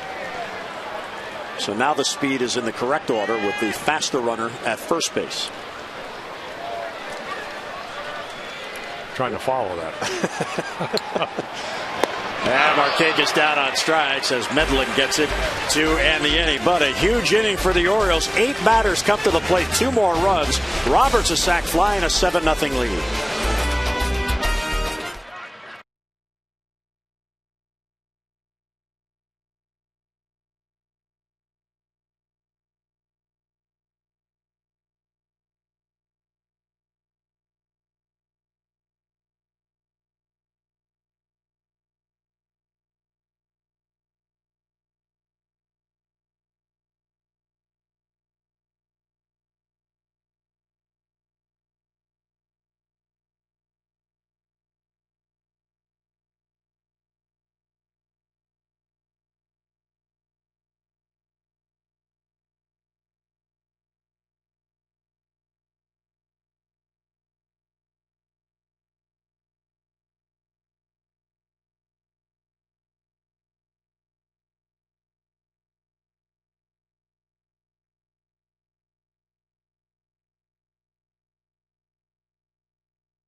Is brought to you by Southwest Airlines. Book your next trip at southwest.com. The water coming ashore as we peer in from center field on this absolutely gorgeous Sunday afternoon. And the Orioles enjoying a 7-0 lead. They have scored in each of their at-bats and have 9 base hits. And that young lady enjoying her time at the ballpark. Daddy to the Orioles. Yeah, the Orioles always score so many runs, get so many hits. Scoreboard, just about, if you're an Oriole fan, as good as the weather so far. Here's Deorio Hernandez batting for the first time, replaced Yunel Escobar. Outside, 1-1. Brad Bergesen has allowed one base hit, an infield hit. And that's been the only base run.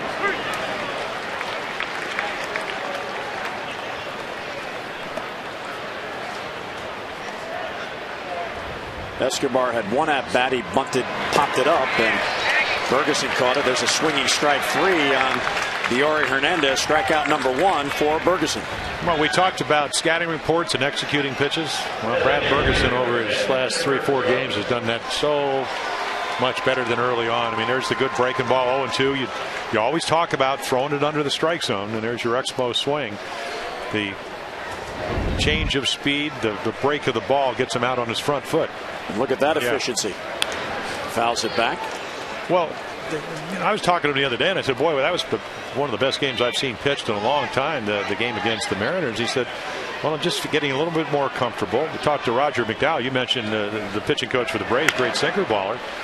And he said, you got to stay behind your sinker. So when I had talked to Brad on Friday, I said, we had talked about field because he pitched that great game in Yankee Stadium, gave up a 2-run home run to Alex Rodriguez early on. And I said, when you get tired in the 6th inning, what's the difference when you're pitching well and when you're struggling? And it's about feel. And he said, well, I'm staying behind my sinker. My wrist position's a little bit better. So even though my arm maybe is 3/4, I'm above the ball. So I'm getting better movement, sharper break on my slider. It looks to me that early on, the only problem he had was against hitters like Chipper Jones, where he would kind of run that ball thigh high inside half. They'd end up doubling down the right field line. Most hitters, left-handers, like it. But using his changeup more, you can see right now. I mean, here's a very confident young pitcher. And then again, this is his first year in the major leagues. Chipper Jones has the count full, and he's on with a walk.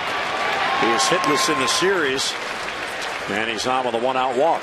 Well, for a limited time, you can pick up an Orioles rookie flex pack and save on tickets to 4 upcoming games of your choice, including a prime game. And the first 500 fans who purchase 2 seats will receive an autographed photo of Nolan Reimold celebrating his walk-off home run. If you purchase 4 seats, you'll also get an autographed picture of Matt Wieters getting his first major league hit. For details, 888-848-BURGER online at Orioles.com. Popped up shallow center. Here comes PA. And PA has it for the out and 2-away. Brian McCann retired.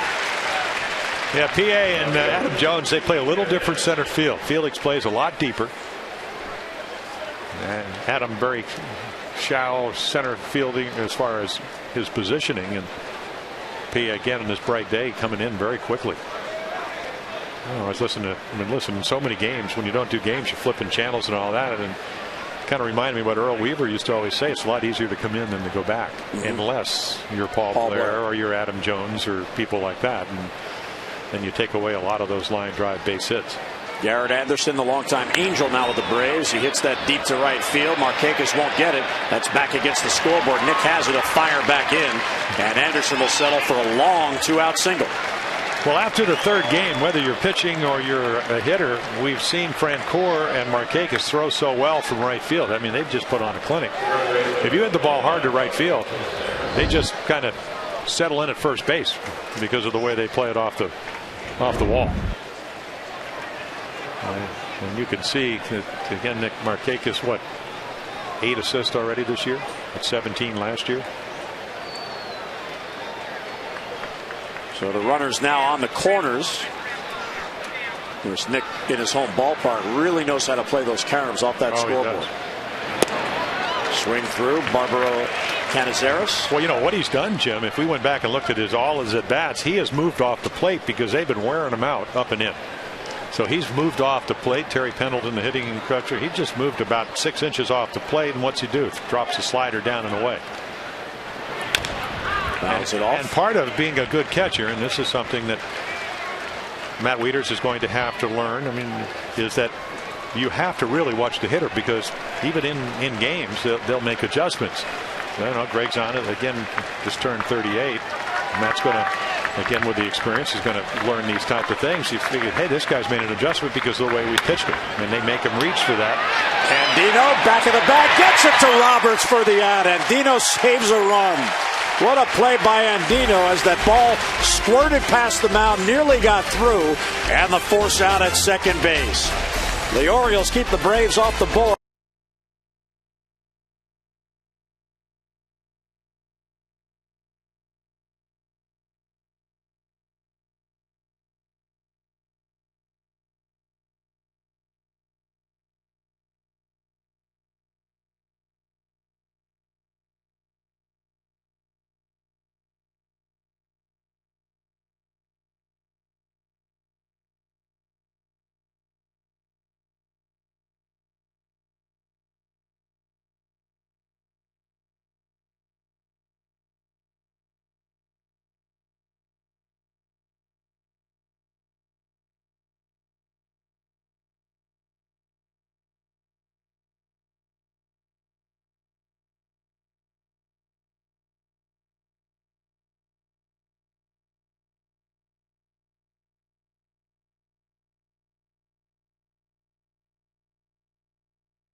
Club Day presented by Chick-fil-A. Junior Orioles members receive tickets to 10 specially selected games, a Dugout Club hat, membership card, a free kids meal from Chick-fil-A, and an Orioles lunchbox, all for just $17. Plus, family and friends can purchase tickets for each game for just $6. So there's still plenty more Dugout Club dates left in the season. To find out more information, go to Orioles.com. Jim?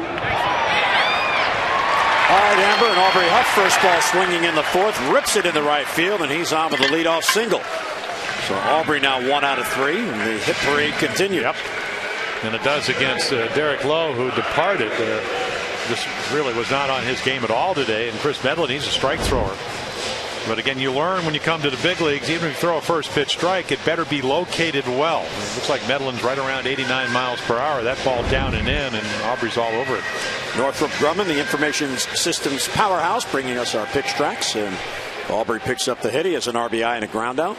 Yeah, Medlin in 120 innings last year. 121 hits, 120 strikeouts, only 27 walks. So again, not overpowering. He's got a curved ball. He's got a changeup. Got a nice windup. Ty Wigginton's had a good game. Bust him inside, 1-0.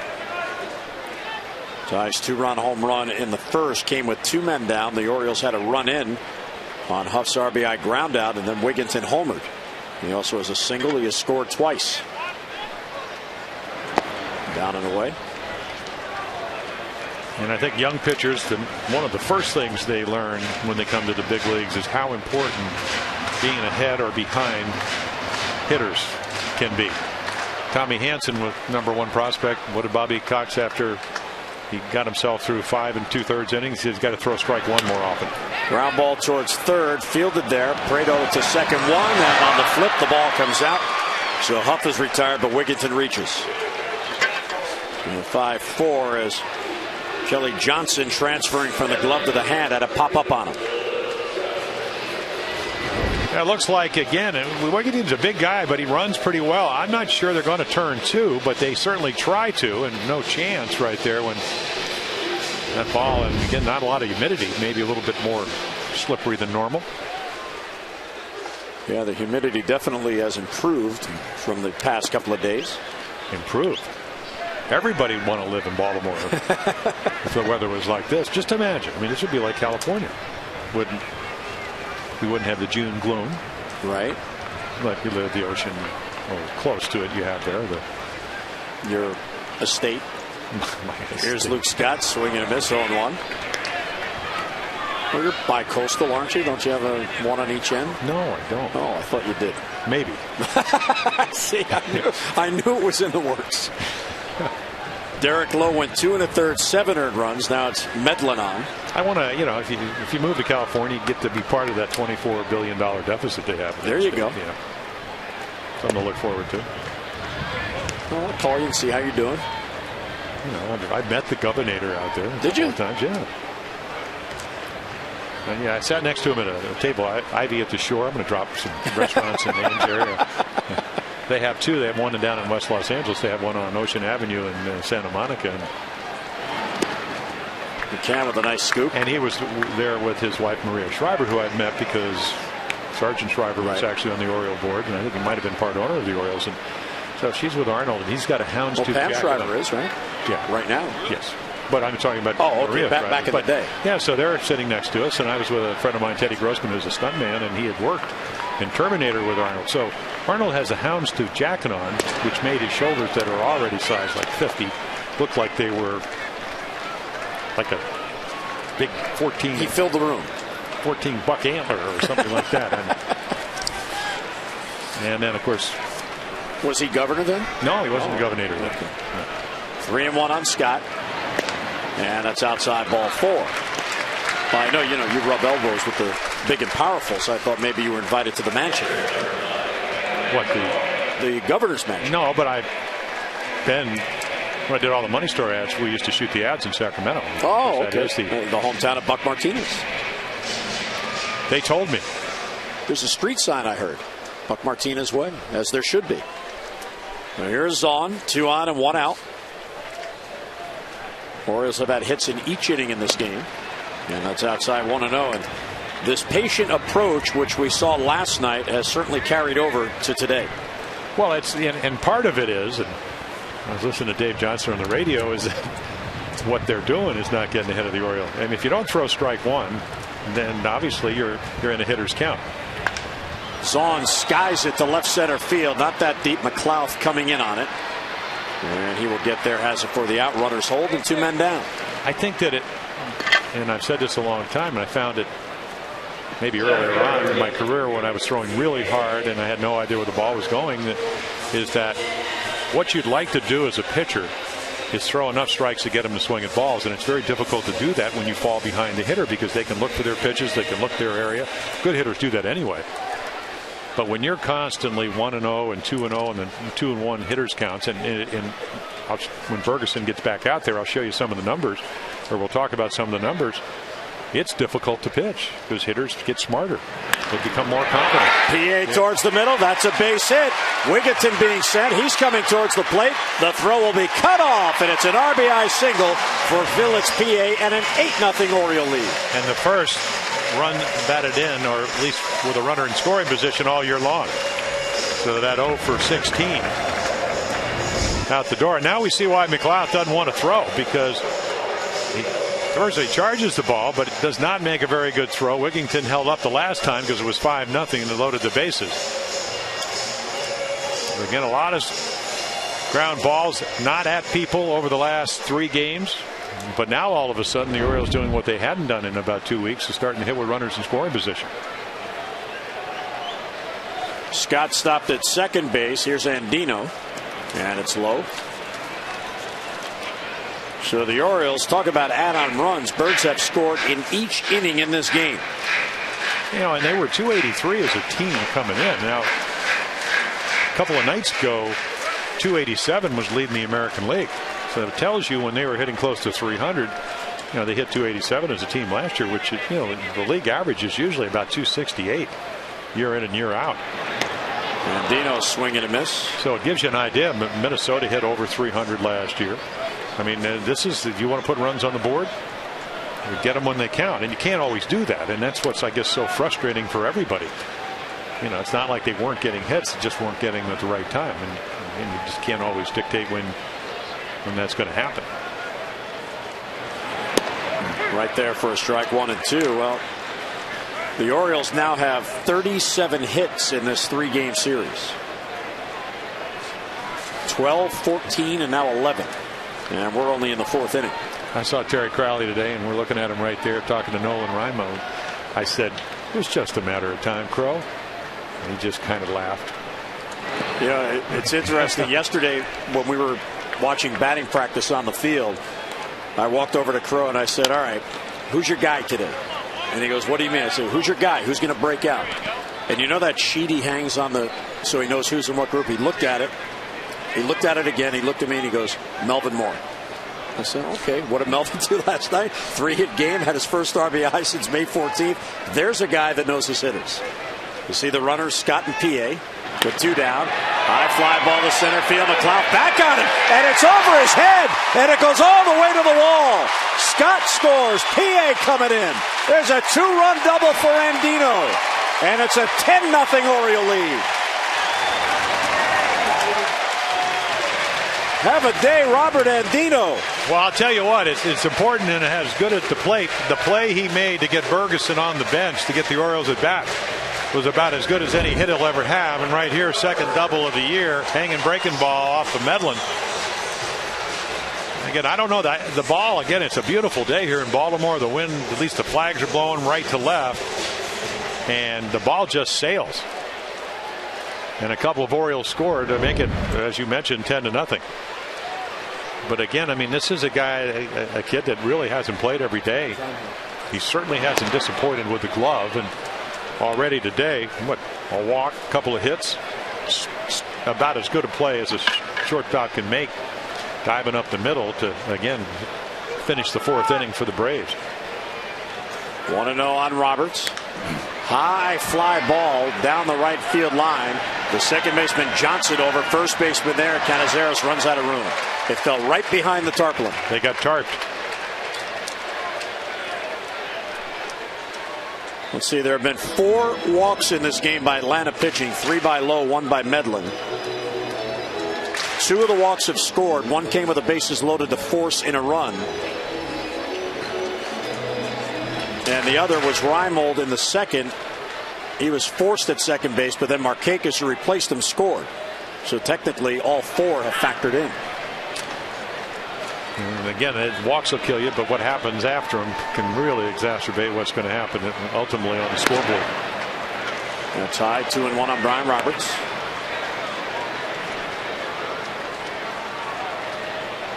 Brian has a 2 RBI game. He's extended his hitting streak to 6 straight. A nice little series there, 6 for 10 with 4 RBIs. And he looks it over high, ball 3.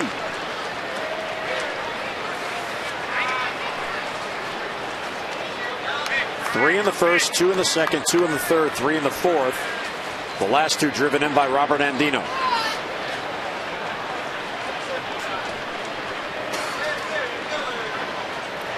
Three-one high pop foul that's going to slice back in the crowd. And the count goes full. Now the Orioles love hitting at Camden Yards. Look at the disparity, Jim, between the home games and the road games. And they're 8-20 on the road. They don't pitch as well. They don't hit as well. But and hopefully that'll change. I mean, there's no really. You still get to go up. You get 27 outs. I mean, the park's. To me, this is a pretty fair park. It looks like the infield's speeded up a little bit as the weather's gotten warmer. 3-2 is high, ball 4, and there's another walk, and Roberts is on again. 3rd time he's been on base today.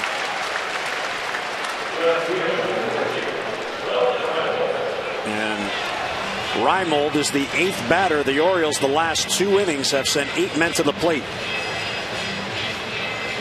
6 men batted in the first, 7 in the second, 8 in the third, 8 here in the fourth, and the pitching coach Roger McDowell out for another chat.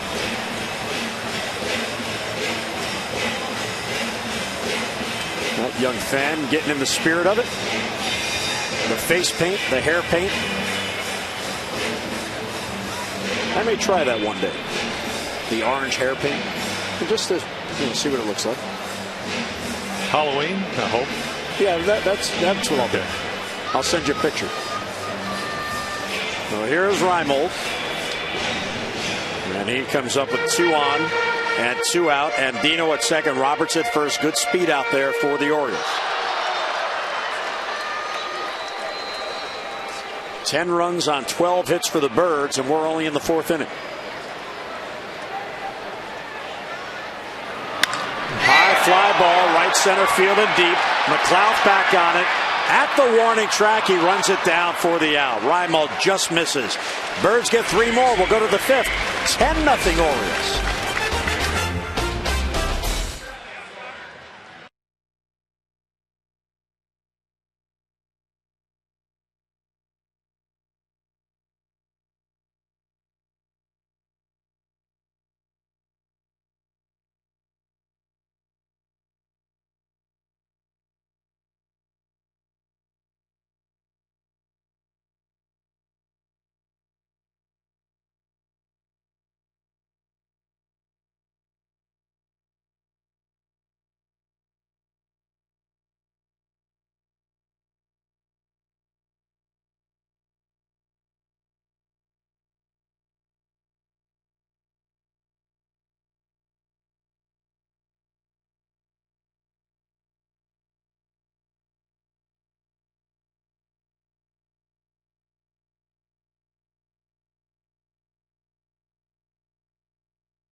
Turismo Speed, everybody joining the party. Andino, second extra base hit. Wigginton with a home run. PA with his first base hit with the runners in scoring position. And Brad Bergesen saying, get me more. Now he's going to try to get the Braves out here in the 5th inning.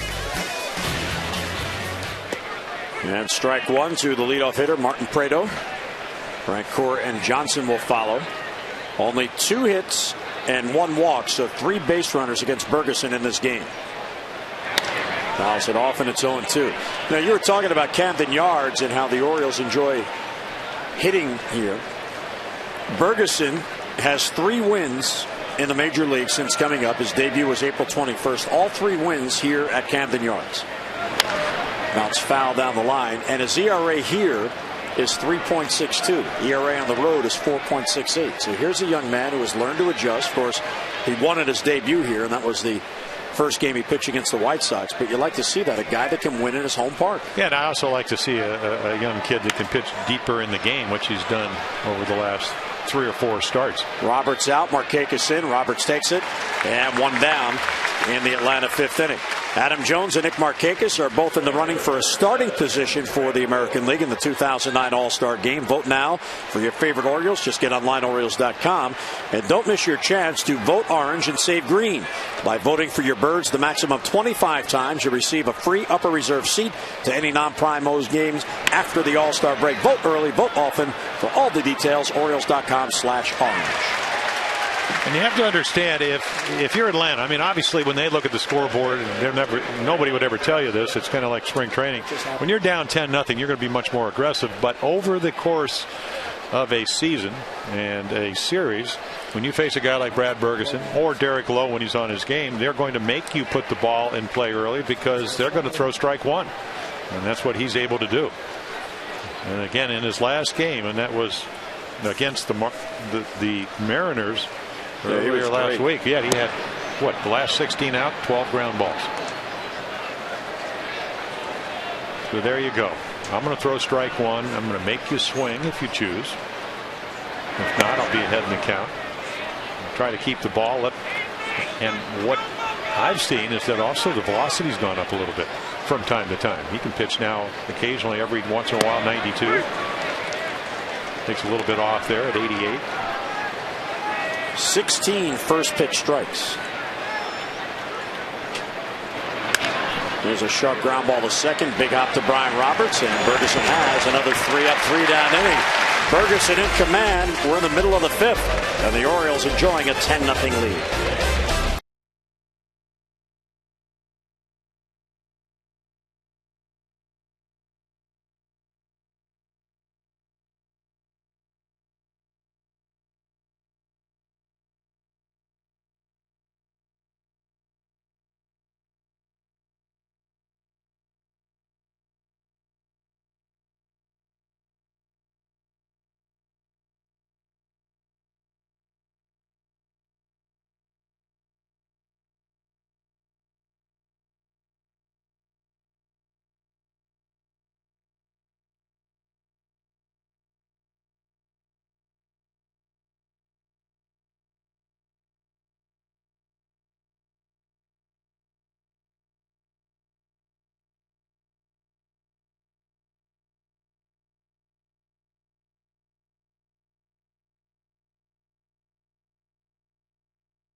Lead on 12 base hits, and happy Flag Day, everybody. Happy birthday to the U.S. Army.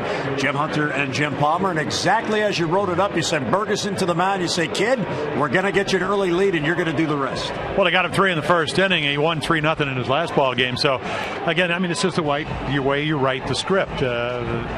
Just haven't been able to do it this year. Everybody's hitting. Wigginton hadn't been hitting very well. He gets to play. Melvin Moore gets the day off. Melvin with 3 hits last night. What does Wigginton do? Hits a 2-run home run in the first inning. Derek Lowe, one of the great pitchers in the National League, has an off day, and the Orioles have certainly taken advantage of that. How does the carryover affect the big league club? Coming into this series, we documented it was tough getting base hits, but last night they had the big breakout inning, the 6 runs. Any carryover that you could see today? No, I mean, I think obviously you're a little bit more confident, but again, Lowe just didn't pitch very well. And last night, the Atlanta Braves didn't pitch very well. So that's not to say that you take anything away from the Orioles. It's just that the Orioles, the good thing about it is they took advantage of those situations.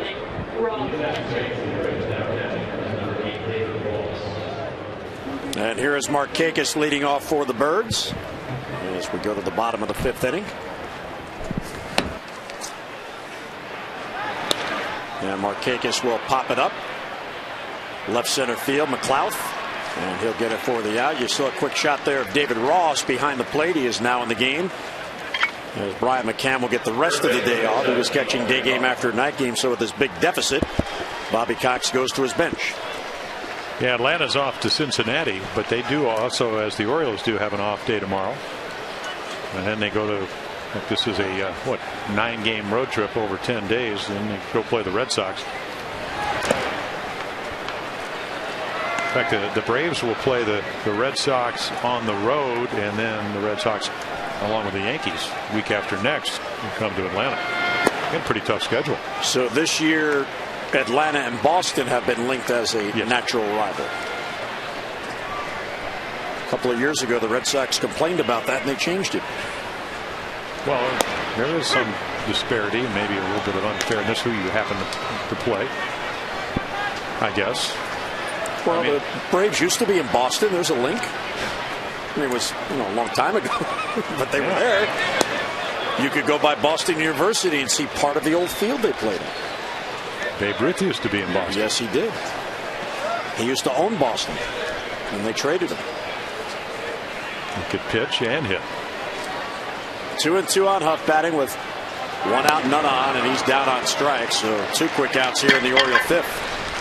Yeah, Chris Medlin, he's got the pitches. He just didn't command them very well. But his job is to get Bobby Cox and his Brave team on the bus to get to the airport without going through a bevy of pitches, even though they do have that off day.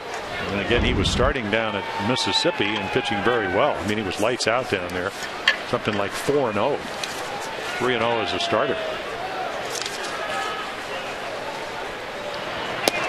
Here's Ty Wigginton. He takes outside. Yeah, how about being 4-0 with a 1.07 ERA? And that's what he had done down at AAA Gwinnett after pitching in Mississippi last year. Wigginton a deep left center field. McLouth back near the bullpen, and that ball is gone. There's a 2-home run game for Wigginton. 11-0 Orioles in the 5th.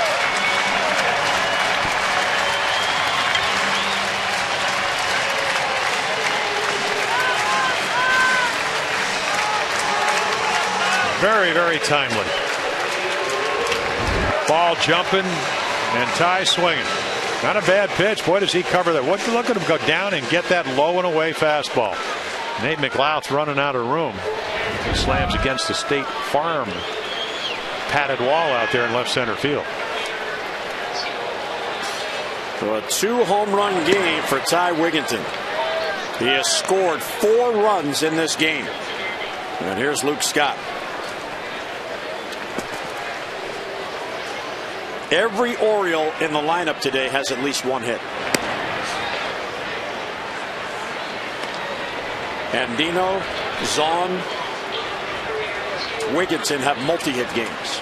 Well, 13 hits already, and you're still batting in the 5th inning after putting, 12 and 14 on Friday and Saturday? And again, does it give you an idea of what happens when you start getting hits with runners in scoring position? After 2 quick outs, Wigginton goes deep. He now has 5 home runs on the year. It's a 3 RBI game for Ty Wigginton.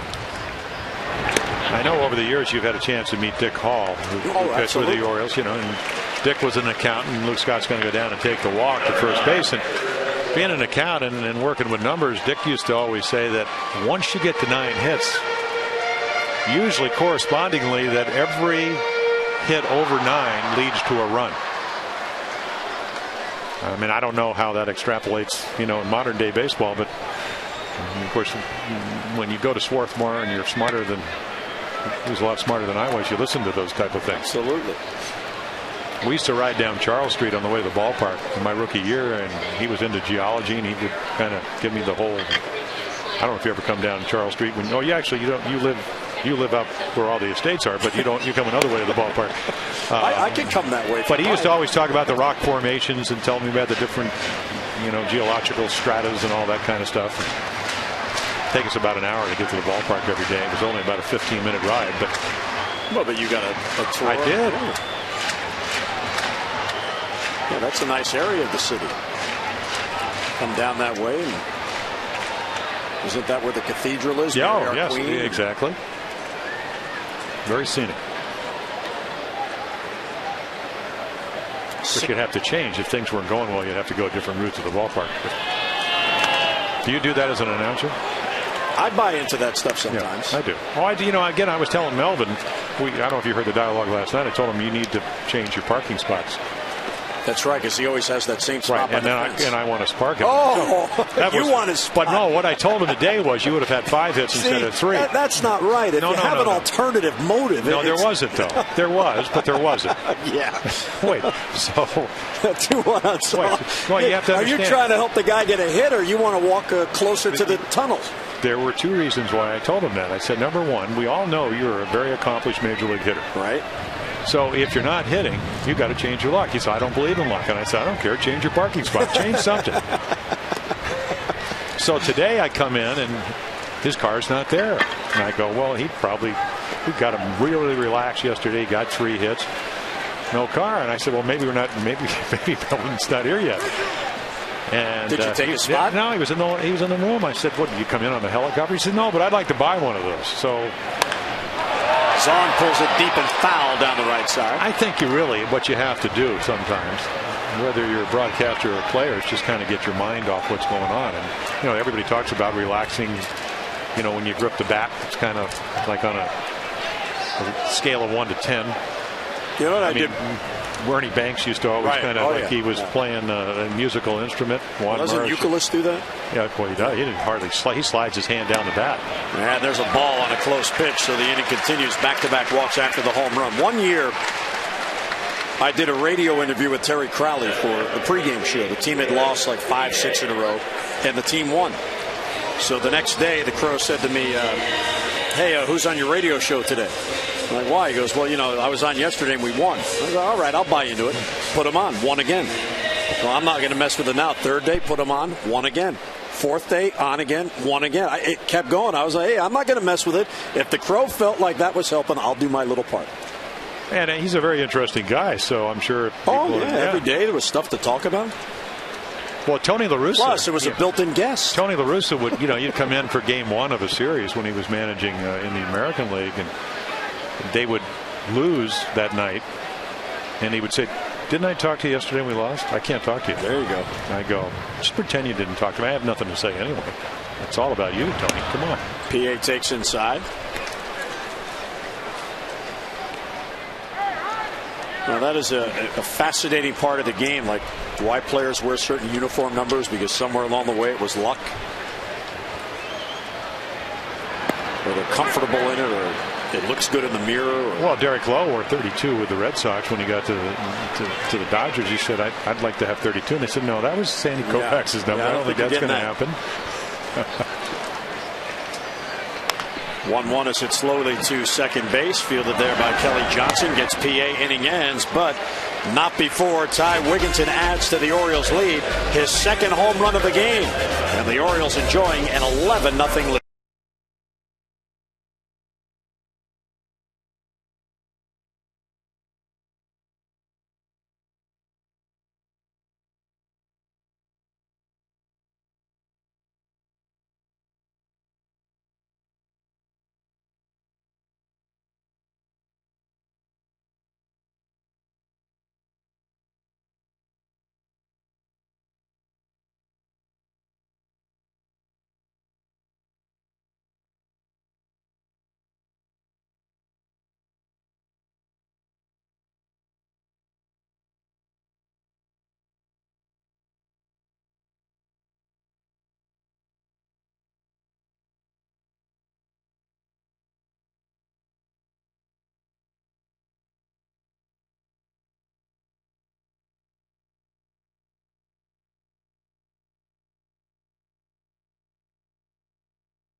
Thursday, spend your lunch hour with Orioles Reach and the Orioles rookie outfielder Nolan Reinmold. He'll be at the ESPN Zone right in the Inner Harbor.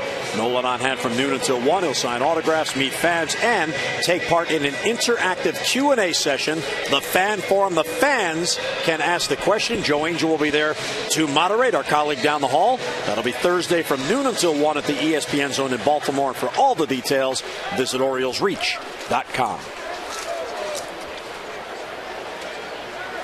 Beautiful view from the picnic area looking in. And there's ball 1 to Nate McLeod. So when you do the pregame, where do you guys hang out during the game? What's that?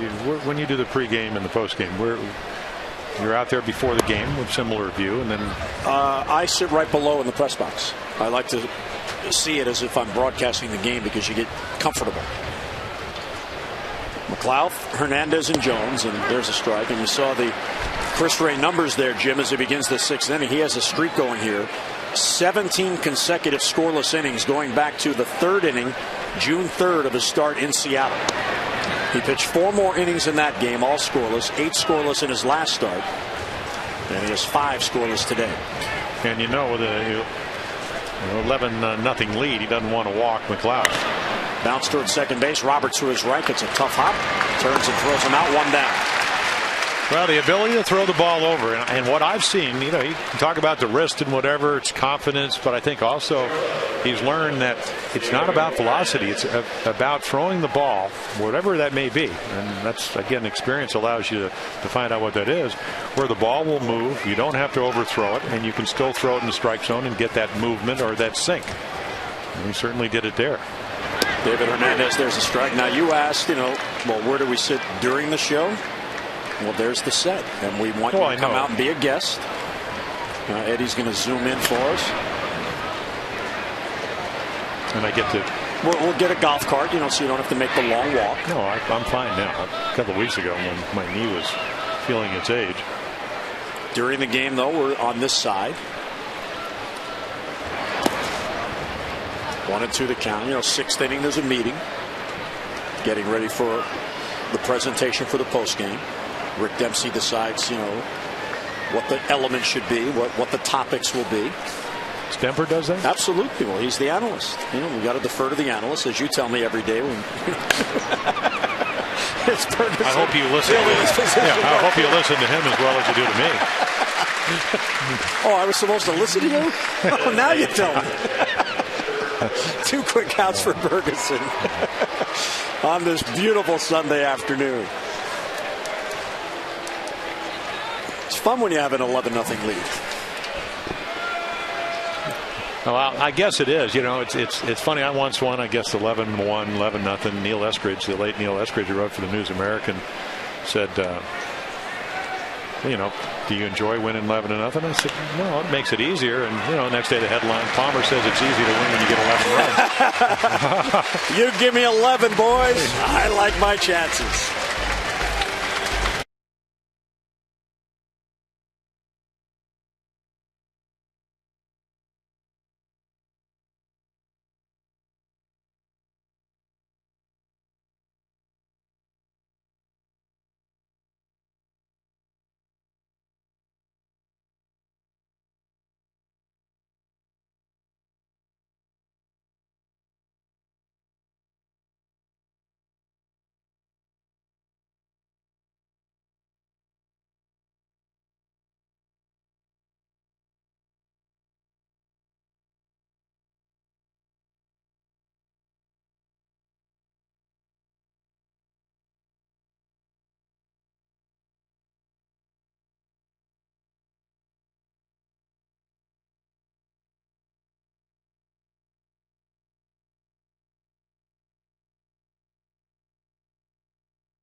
The 25-year-old utility infielder that's been pressed into everyday playing because of the injury to Cesar Izturis. Nice little single, scores a run right there. He will come up and right here saves a run for Brad Bergesen. We told you about the scoreless scheme, so that stays intact. And then his second extra base hit of the season with a double.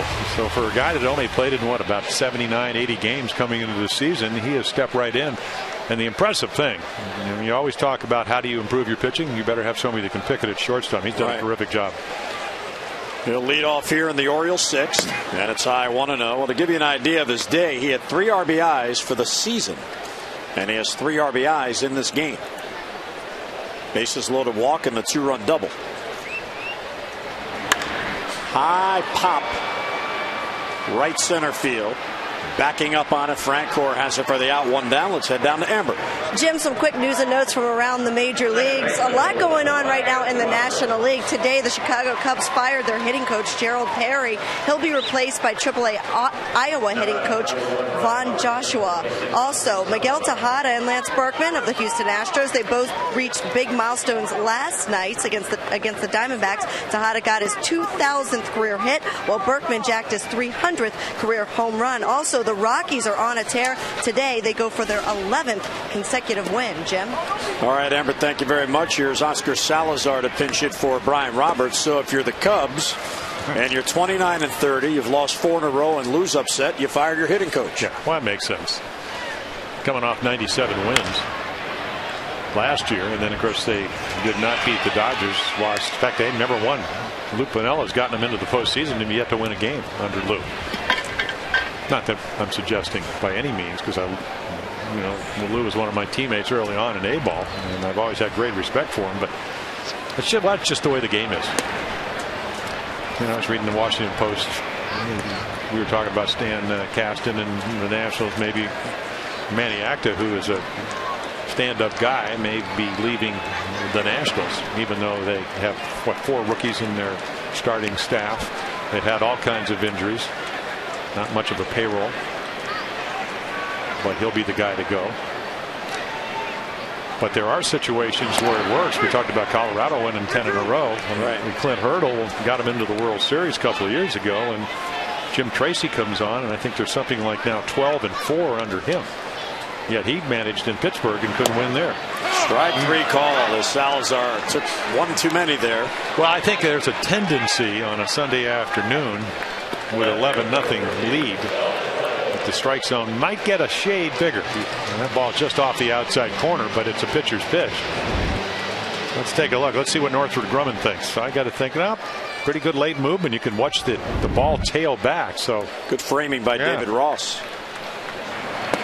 2 down. Here's Reimold. Yeah, Laz Diaz has done a nice job. In fact, this whole crew.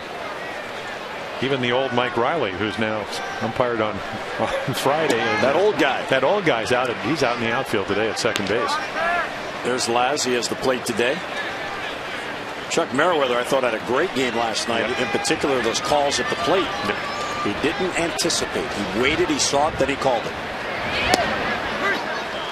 Crew had some solid replays, and you could see that his calls were both close, but they were both correct.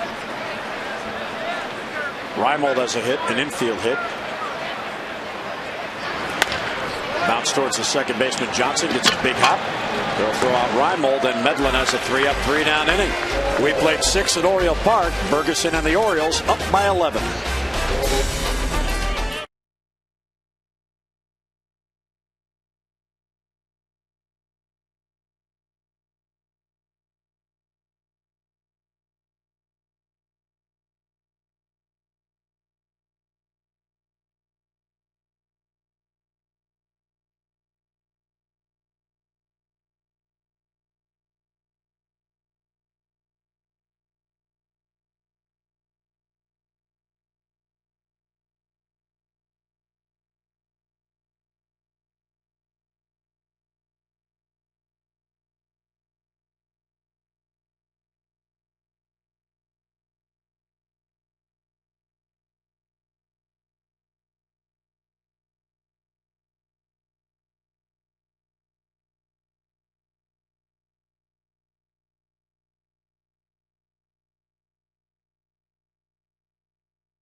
birthday of the U.S. Army is being brought to you by DynCorp International. We serve today for a safe tomorrow.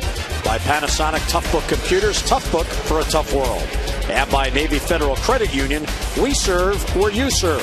234 years ago, the United States Army was established to defend our nation. Masson and our proud sponsors salute all of America's Army for their willingness to sacrifice to build a better future for others and to keep us free. On this Flag Day 2009, June the 14th, Oscar Salazar, who pinch hit, stays in the game at third base. And Ty Wigginton, who was at third, moves over to second base. Brian Roberts gets the rest of today off with this big lead. And here's Ross batting for a first time. He took over for Brian McCann. David Ross, the backup catcher for the Braves, takes outside. So that means that Wigginton will be at least have an opportunity, you would think, to do what Torrey Hunter did last night. That's right, yeah, 3 home runs. 3 home runs. Here's Brian, and now we'll enjoy the game from the Oriole bench. And this one's hit deep to left field. Ryan Moe back on it, and that ball is gone. It got into the first row and came back out onto the field. David Ross hits a home run that breaks up the shutout, and it's an 12-1 lead now for the Orioles. Now that's the 4th home run, 13th RBI for David Ross, who's a big guy. I mean, we told you, thinking it's 11. It's 11-1 now. Yeah, it's 11-1, but you're trying to challenge somebody on the 7 home runs, 4 by, now make it 5 by right-handers, and you're right, it just sneaks in. One of those line drive home runs here. 7-foot wall at Camden Yards in left field. Bouncer to first. Played there by Huff. Anderson's retired and 1 away. Well, the early lead helps, but with a lot of young pitchers, it doesn't always mean they're going to be successful. But again, the Orioles 3-0, 5-0, 7-0, 10-0, 11-0, and Bergesen's just gone out and thrown strikes and said, "Here, you know what? I'm going to sink the ball. I'm going to throw some sliders, occasional changeup, and see what you can do." Look at that strike to ball ratio. Awfully good. So that ends his consecutive innings scoreless streak. He had gone 18 straight without allowing a run. High fly to center field. PA back on it. Has a play. Has it for the out and 2 down. So an 11-1 game. As Bergesen allows the 8th home run on the year.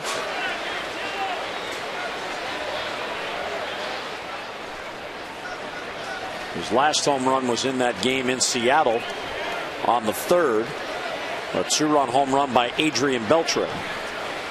And that's a ball similar to what he did to David Ross. He just got a ball up, and he hit one in. Again, another right-handed hitter hit it deep to left center field. That's what Alex Rodriguez hit.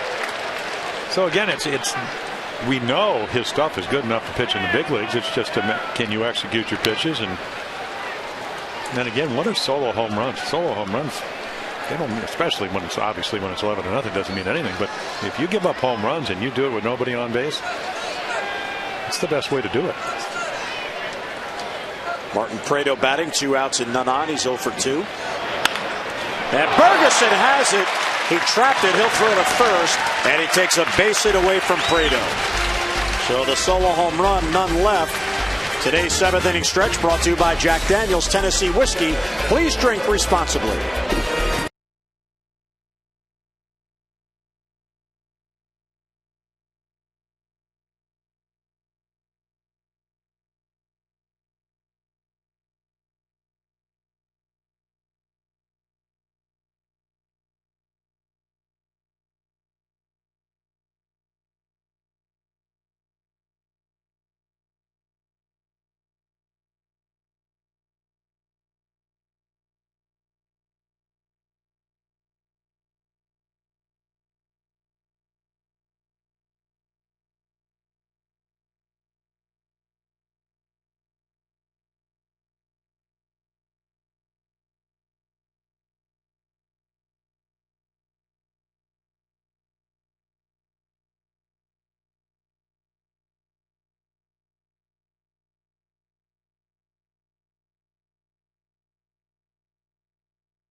From MASSonsports.com, School of Rock. A lot to talk about today.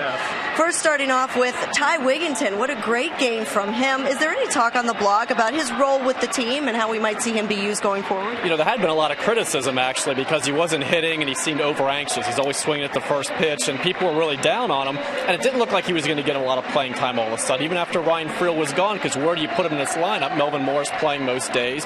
Now we see him out in second base after moving from third. But, you know, he's supposed to provide this right-handed pop off the bench. This is what we saw in spring training. He crushed the ball all the time. He just was kind of a slow starter this year. But here's a valuable guy to have come up off the bench. And I think maybe they'll try and get him in there a little more. Another guy that has stepped up off the bench, Robert Andino, with Cesar Torres injured. What is his role with the team? Do you think that we've seen enough glimpses from him to maybe he's earned a little more playing time when Cesar comes back? Yeah, I think Torres is on the trading block now. No, I don't really think that. You know, I feel bad because I criticized him before. I said, look, he was playing with an oven mitt on his hand. When he was filling in for his Torres earlier, when he was day-to-day with a groin injury, he was botching every ball that was hit to him. He just looked unsteady in the field. Now all of a sudden he's backhanding balls in the hole. He's showing great range. He's got a little pop at the plate. He's distributing the ball over the field, running the bases well. Maybe he's just a lot more comfortable now. He's a really good-looking player now, and I don't know if he's a shortstop of the future. I know they like Blake Davis and some other guys, but he's definitely got a role in this team, and you know, he deserves the playing time he's getting now while Torres is out. He's the everyday guy. He's making the most of it. Maybe we'll see a little more of him, too, as well. Really quickly, Nolan Reimold, I know Dave Tremblay commented on his defensive play today. Yeah, you know, he says he's still a little tentative coming in on the ball, maybe getting used to the shortstop, thinking he's got it. But he's really good going back on the ball and going into the gaps. He's just got to be a little more aggressive coming in. He's not used to playing left field that much, not since the Arizona Fall League.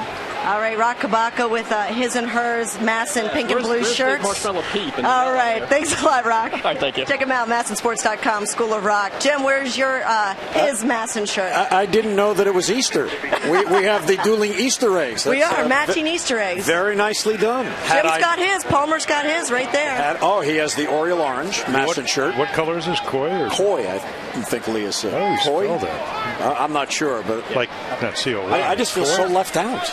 What? No Easter egg shirt for me, but I have on the tie. Yes, you do.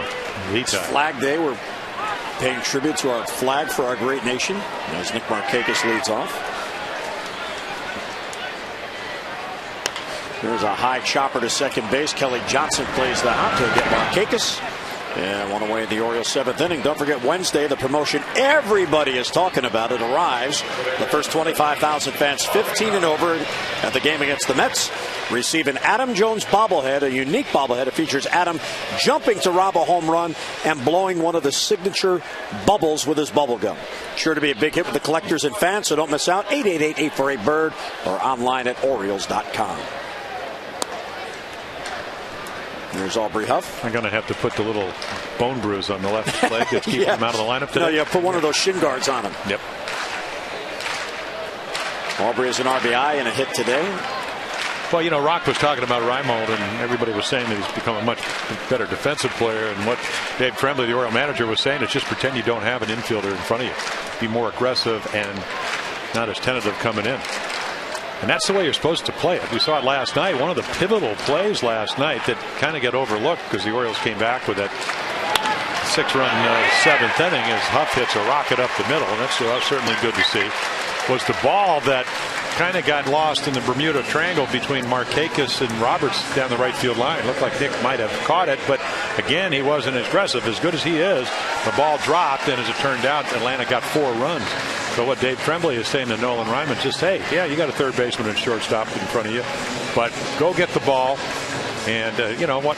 Sometimes you'll call them off. Otherwise, and the shortstop's doing the same thing, or the second baseman. And what he has to forget about is that he's the rookie, and there are veterans playing in front of him. If it's your ball, you take charge regardless. Tell Melvin, get out of the way. Tell Asturis, get out of the way. Well, especially coming in on it's always an easier play. Right. Not that you know Derek Jeter is one of the best shortstops ever going out and getting pop-ups, but. And it's not that Asturis or Brian Roberts, they're very good at what they do. It's just it's a better angle. Here's Wigginton. Too tight. Just give him a put-out clause. Oh, that'll get you going, wouldn't it? I wonder if they have such things. Well, that's the way Adam Jones. I mean, Adam Jones goes left center to right center to get balls for the Orioles as the center fielder. Breaking ball inside. So he has never ever, when we talk about Ty Wigginton, the last time he hit 2 home runs was last year on August 28th in Cincinnati when he was playing for Houston. He's done it 7 times. So another opportunity to hit 3 of them. Down and away, ball 3. Yeah, Manny Acosta came in last night throwing about 97, 98 miles per hour. Big guy. Well, Medlin has been on since 1 out in the 3rd, so he has certainly done his job. And he walks Wigginton. He's actually pitched pretty decently with a couple of exceptions. Well, he's at least bridged the gap, as you mentioned. I mean, the game was getting out of hand as it was. He has charged with 4 runs as Luke Scott comes up. Luke has been on base 3 times with a base hit, couple of walks, scored twice. Well, as we mentioned, he was a starter down at their AAA Gwinnett, the Georgia AAA club, and they are going to make a pitching change. Roger McDowell went out to make a change. So Acosta will make the way in from the bullpen at center field. The Orioles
most refreshing beer. Take us through a couple of home run swings. Well, here on the left is the first one, and again, only 2 home runs in 84 innings or so for Lowe, and all of a sudden he gives up a home run, only the 3rd of the year, and then this one, you know, it's kind of down and away. I mean, maybe the outside 3rd, so Coors Light, I'll tell you what, I'll tell you who was refreshed by those 2 swings. It certainly wasn't the Braves pitcher, Ty Wigginton. Ty Wigginton, yeah. Acosta deals to Scott, who fouls it back. And we saw him last night. He came in through 24 pitches, only 9 strikes, but did not give up any runs in an inning in the 3rd. Good arm. He was recalled from their AAA affiliate earlier this year. Pitched for him last year. They were with us last night. He actually started way back in the late 90s as a starting pitcher with the Yankees in their minor leagues. Big guy, just kind of gets under things. So again, you know, good velocity, but the ball just runs up in the strike zone. And that number against right-handers, it was started out on Friday night down about 287. So Luke able to get some hits over the course of this series against the Braves. Luke now has a 4-game hitting streak working.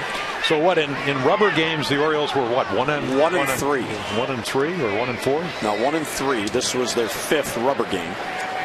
Finales of series they were 3 and 17. So that certainly looks like it's going to change. And then 1 and 8 on Sunday. Right. And a 6th straight Sunday losing streak. And 4 and 13 in day games. So a lot of good happening today. A lot of positive things. Yes. 1 and 2 on Scott. Great combination when you get good starting pitching and you get a bunch of runs.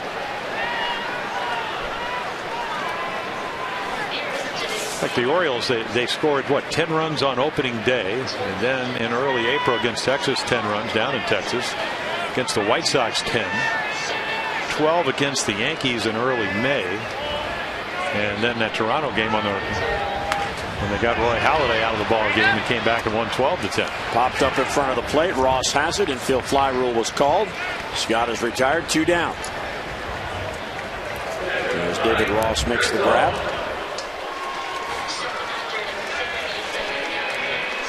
And that'll bring up Bergesen.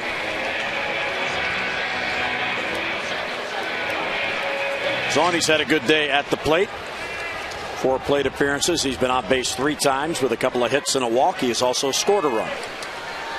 So Dave Tremblay knew what he was doing. Wieters gets the day off and puts the veteran in. There's a strike. Certainly didn't affect Brad Bergesen. Well, maybe it did. He gave up a run. Yeah, broke a streak. Broke the streak of 17 scoreless innings. And it's all Zahn's fault. He called the pitch. You know what's funny about that? When Randy Myers was here, and you know what a character Randy was. He is. I noticed that Randy never shook off the catcher. And it was kind of interesting that, you know, he usually would pitch 1 inning. You know, back in '97, he had a great year. But, I mean, once in a while, you'd have to disagree with the call, right? And I asked him one day, I said, why is that? And he said, oh, it's all up here. See, if I shake him off and I give up a home run, it's my fault. If I just pitch what he called it, it's the catcher's fault. That is a wonderful way to look at things. Well, it's like moving infielders or outfielders. Most pitchers don't want to do it because if you do that and then the ball is hit where they're not playing, then it's your fault. Yeah.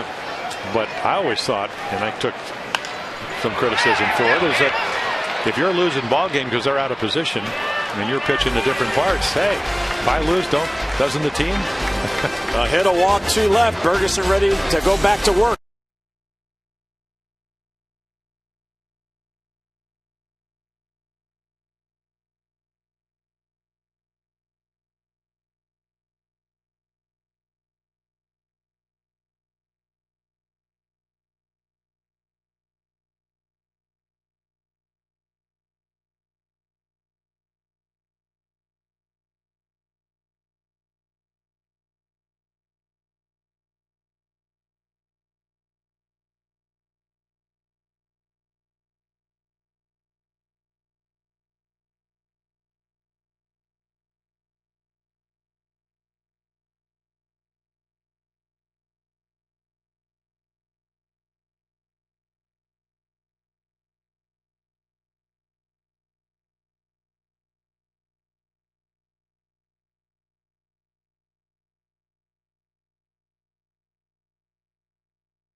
Four and 2, and right here, second out of the game, Escobar tries to bunt.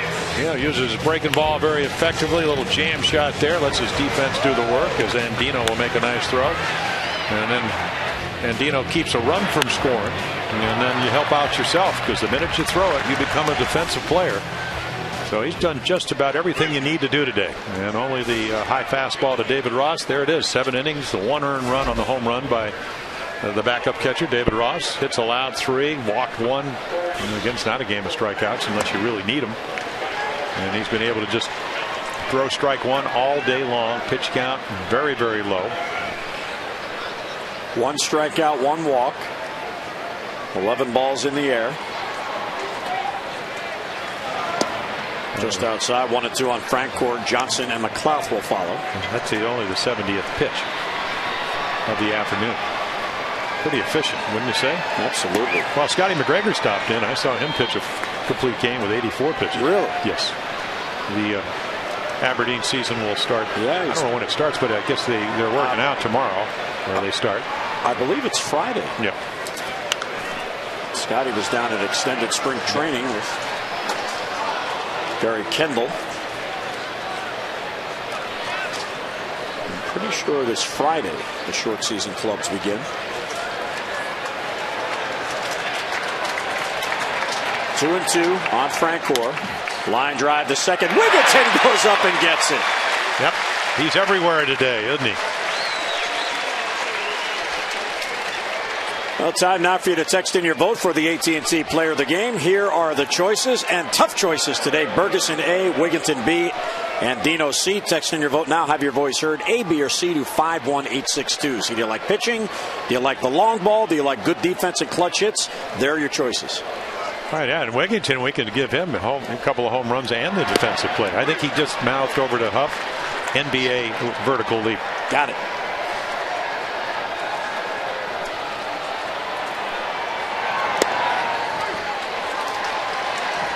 There's a strike to Kelly Johnson. And to answer your question, it is Friday when Aberdeen begins. On the road at Hudson Valley.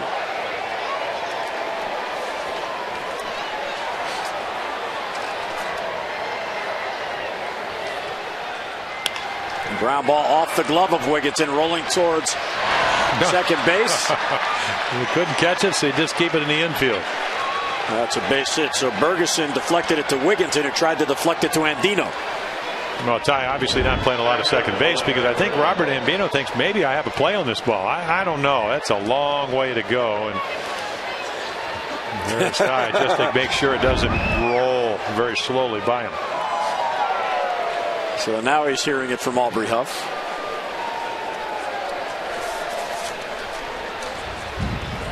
There's a one-out single for Johnson, his first hit today. Here's Nate McLeod, the leadoff hitter. He is hitless on the day, 0 for 3.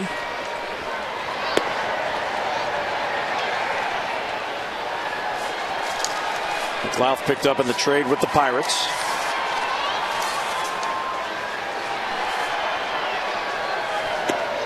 He does a lot of things for ball clubs. Hit the home runs last year. I mean, he's a little guy, and he's always had to fight that stigma. You know, the 24 home runs, the 93 RBIs. He can steal a lot of bases. 66 out of 71 lifetime, 9 out of 9 this year. So again, I remember what the conversation I had when you get a little bit tired. You know the pitch count, but you've been out there and you've been sitting on the bench a lot, and you lose your command a little bit. Remember what it was when you were on your game, and try to get back there. Pinch hitting. You made a great point about Brad Bergesen trying to get better. And try to get better every time he goes out there. I mean, first time I saw him pitch, I didn't do the game, but I was watching on television. I said, you know, there's a little Mark Fidrich in him. All he has to do is start piling up the dirt and talk to the ball, because he's very high energy. And Greg Bonzon, again, you see the veteran coming out there saying, okay, hey, you know, it's 11-1. Let's keep it right here. Let's get back on track. This copyrighted telecast presented by authority of the Orioles may not be reproduced or retransmitted in any form, and the accounts and descriptions of this game may not be disseminated without the express written consent of the Orioles. And pitching in the late innings, it comes down, can you, number one, repeat your delivery when you get a little bit tired? And can you still make quality pitches? Hernandez came in for Escobar earlier in the game. So 2 on with 1 out. First time in the game there have been, second time in the game 2 on. There's a double play ball, and Dino to second. Wigginton back to first. There's 2. Boy, did he turn it on a tough hop. Got it out of it. So an infield hit, a walk, and 1 left. Wigginton doing it all. The double play ends the inning. Bottom of the 8th coming up. And the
Tuesday, Morrow's action. Game 1 against the Mets of the 3-game series. It'll be Jeremy Guthrie on the mound against Mike Pelfrey. Coverage on MASN 2 begins at 6:30 with those extra presented by AT&T, and then the game coverage at 7 o'clock. We've got all the access you need right here on MASN. And there's the pitching matchup, Jim. Mike Pelfrey and Jeremy Guthrie. Well, Jeremy is really gearing up to get back to where he was last year, and the Pelfrey's got a big kid. God, he's like 6'6" with a power arm. PA down the line, and he's going to have life as Prado couldn't reach it. He knew that wall was sneaking up on him. He wasn't sure how close he was. It was a catchable ball, but he just couldn't reach it. Well, it's always difficult because he doesn't know where the wall is. You try to, at least the veteran guys, they take a look and see where the wall is and then try to pick the ball back up. But he never wants to lose sight of it. Again, a very, very high sky, so that's probably the reasoning here. And then the wind blowing it just a little bit out of his reach. Yeah, I mean, you can find the wall. It's never an easy play because the wall's there, but it's certainly less difficult. PA has a hit today. He's playing in place of Adam Jones. Well, get a base hit here, you get yourself a pretty good afternoon. He played nicely in center field. Gotten good jumps on the ball all afternoon. Costa came on last inning, got the final 2 outs. And pick yourself up another hit. First hit with runners in scoring position on the season earlier on. And there's that good fastball, but it's out of the zone at 96. PA was 1 for 3 in the month of June coming into this game, and he's had 4 at-bats with the base hit and the RBI Jim talked about. There's Adam on the bench. He fouled the ball off his shin last night, wanted to play today, but couldn't run well enough, so he sat it out. And he expects to be back in the lineup on Tuesday. The day off tomorrow comes at a good time for Adam Jones. And by the time it's game time on Tuesday night, it will be like 3 straight days since he's last been in a game. Yeah, especially, and that's probably a good thing, especially when you get that bruise on your ankle. But before last night's game, he struggled a little bit, said he was around everything. He hit the home run. He was 1 for 18. Well, let's look back on the at-bat last night by Adam Jones. First in the first inning, as this one he got into. Well, did he ever? Again, only 9 home runs, so that was home run number 12. Orioles get that early 2-0 lead.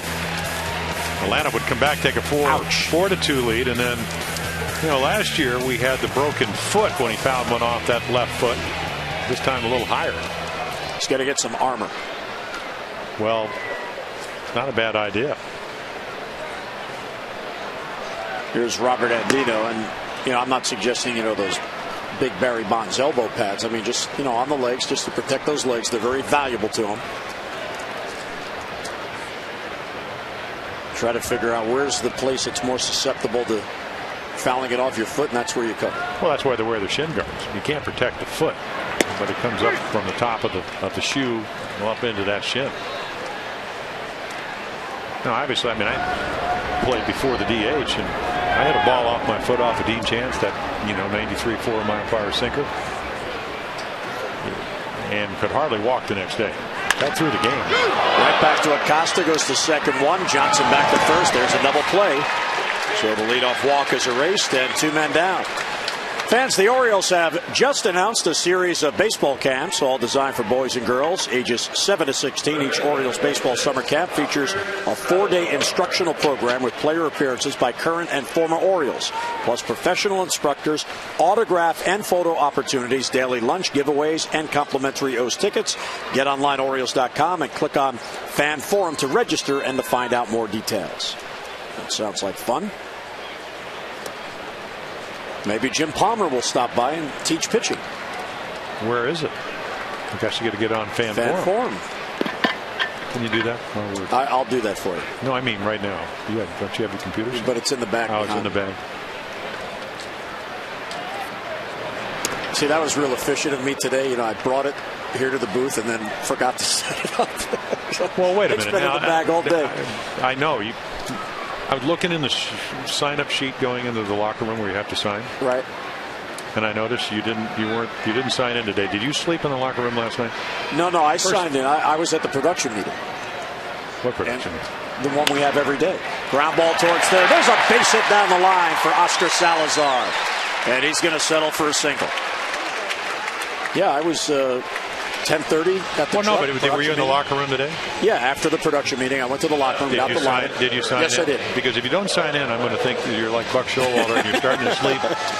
Well, I might have gotten more rest if I, day game after night game. It's not a bad thought. Rain on the way home last night. I figured you just stayed here.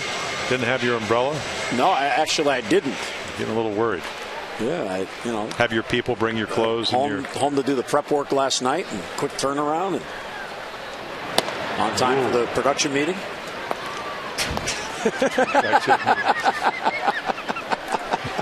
You ought to come. They're fun. Yeah, they serve donuts. Oh yeah, just what we need. We're well fed and exchange ideas. Happy. And you know what? You don't have to sign in for it. No, apparently not. 0-2 on rivals.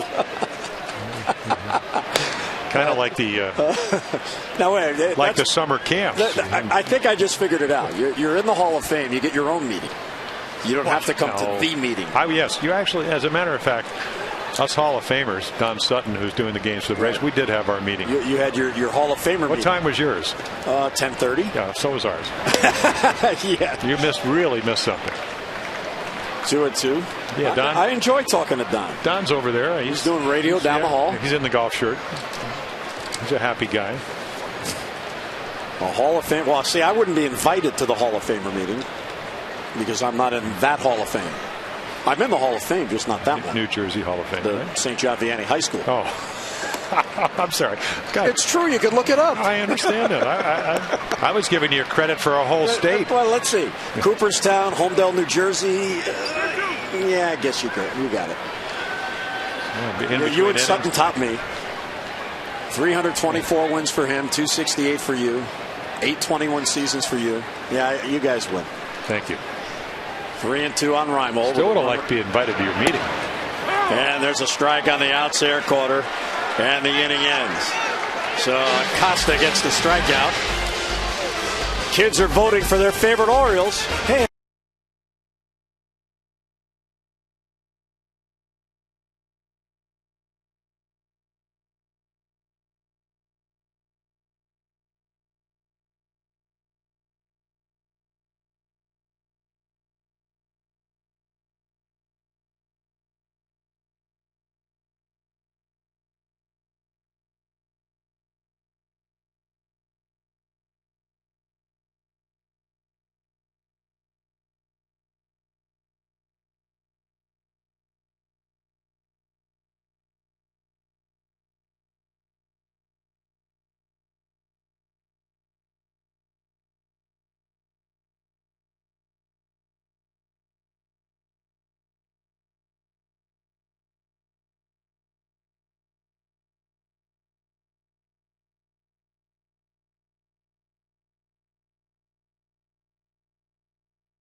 By Southwest Airlines. Book your next trip at southwest.com.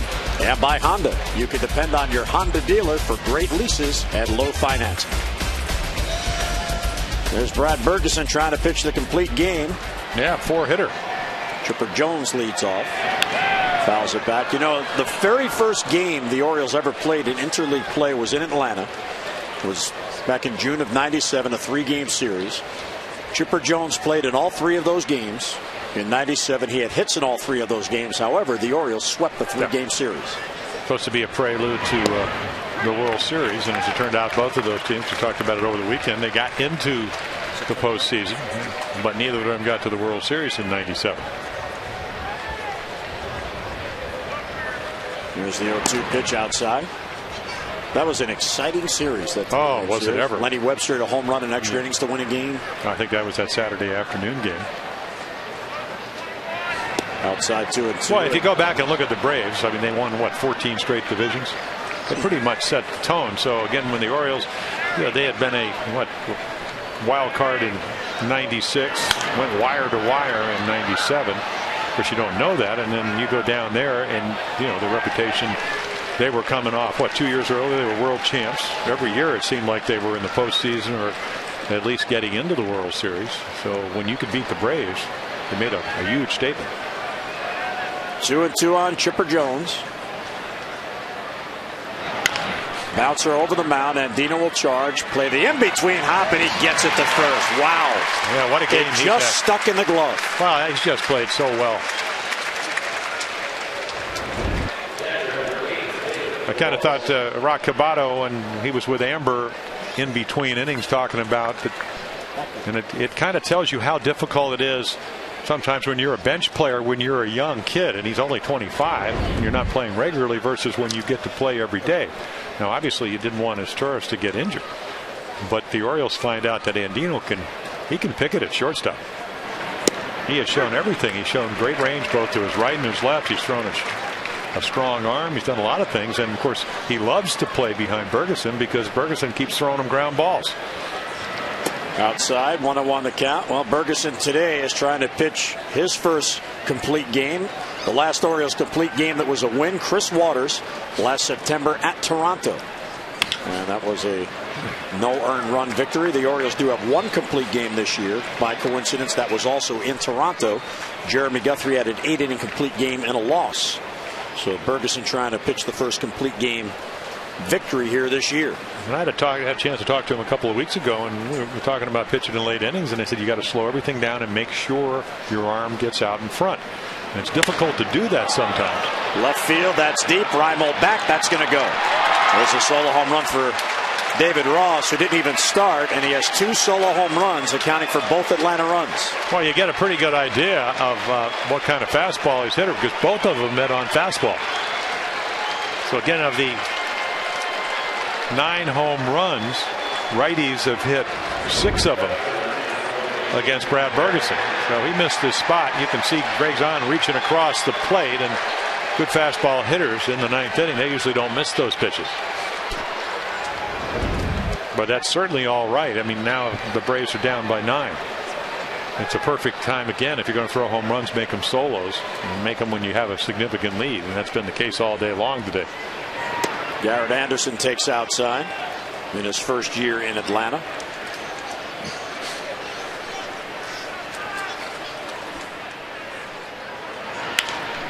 Fouls it off. You were talking earlier about the movement of Bergesen as we get a look at Alberto Castillo is getting up just in case.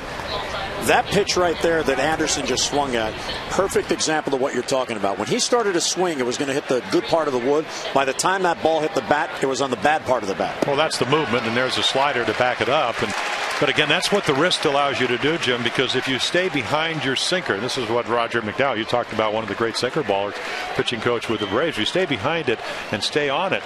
It not only sinks, it sinks. If you stay on the side, which Brad can do every once in a while, it looks like it moves, but it stays on the same plane. And that's the difference between throwing a good sinker and a bad sinker. Arm position, and if you stay behind it. So the ball just has that movement, it goes down, and you get either the foul balls or the ground balls. And that's why feel is such an important part of pitching. Where's your arm slot, and how are you throwing it, and being able to ascertain whether it's sinking or staying level. Just inside, 2-2. Yeah, Garrett Anderson, closing in on 2,400 hits. He had a terrific year, or career, excuse me. Inside ball 3. It's strange to see him not in an Angels uniform. Still has the A, but it's the Atlanta A, not the Angels A. 3-2 the count on him. First base, tough hop for Aubrey Huff, and that goes into right field. Markakis runs it down, and Anderson will hold at first. That should be a base hit. That was a bad hop. Let's see what Jim Henneman says. And Anderson is on with one down.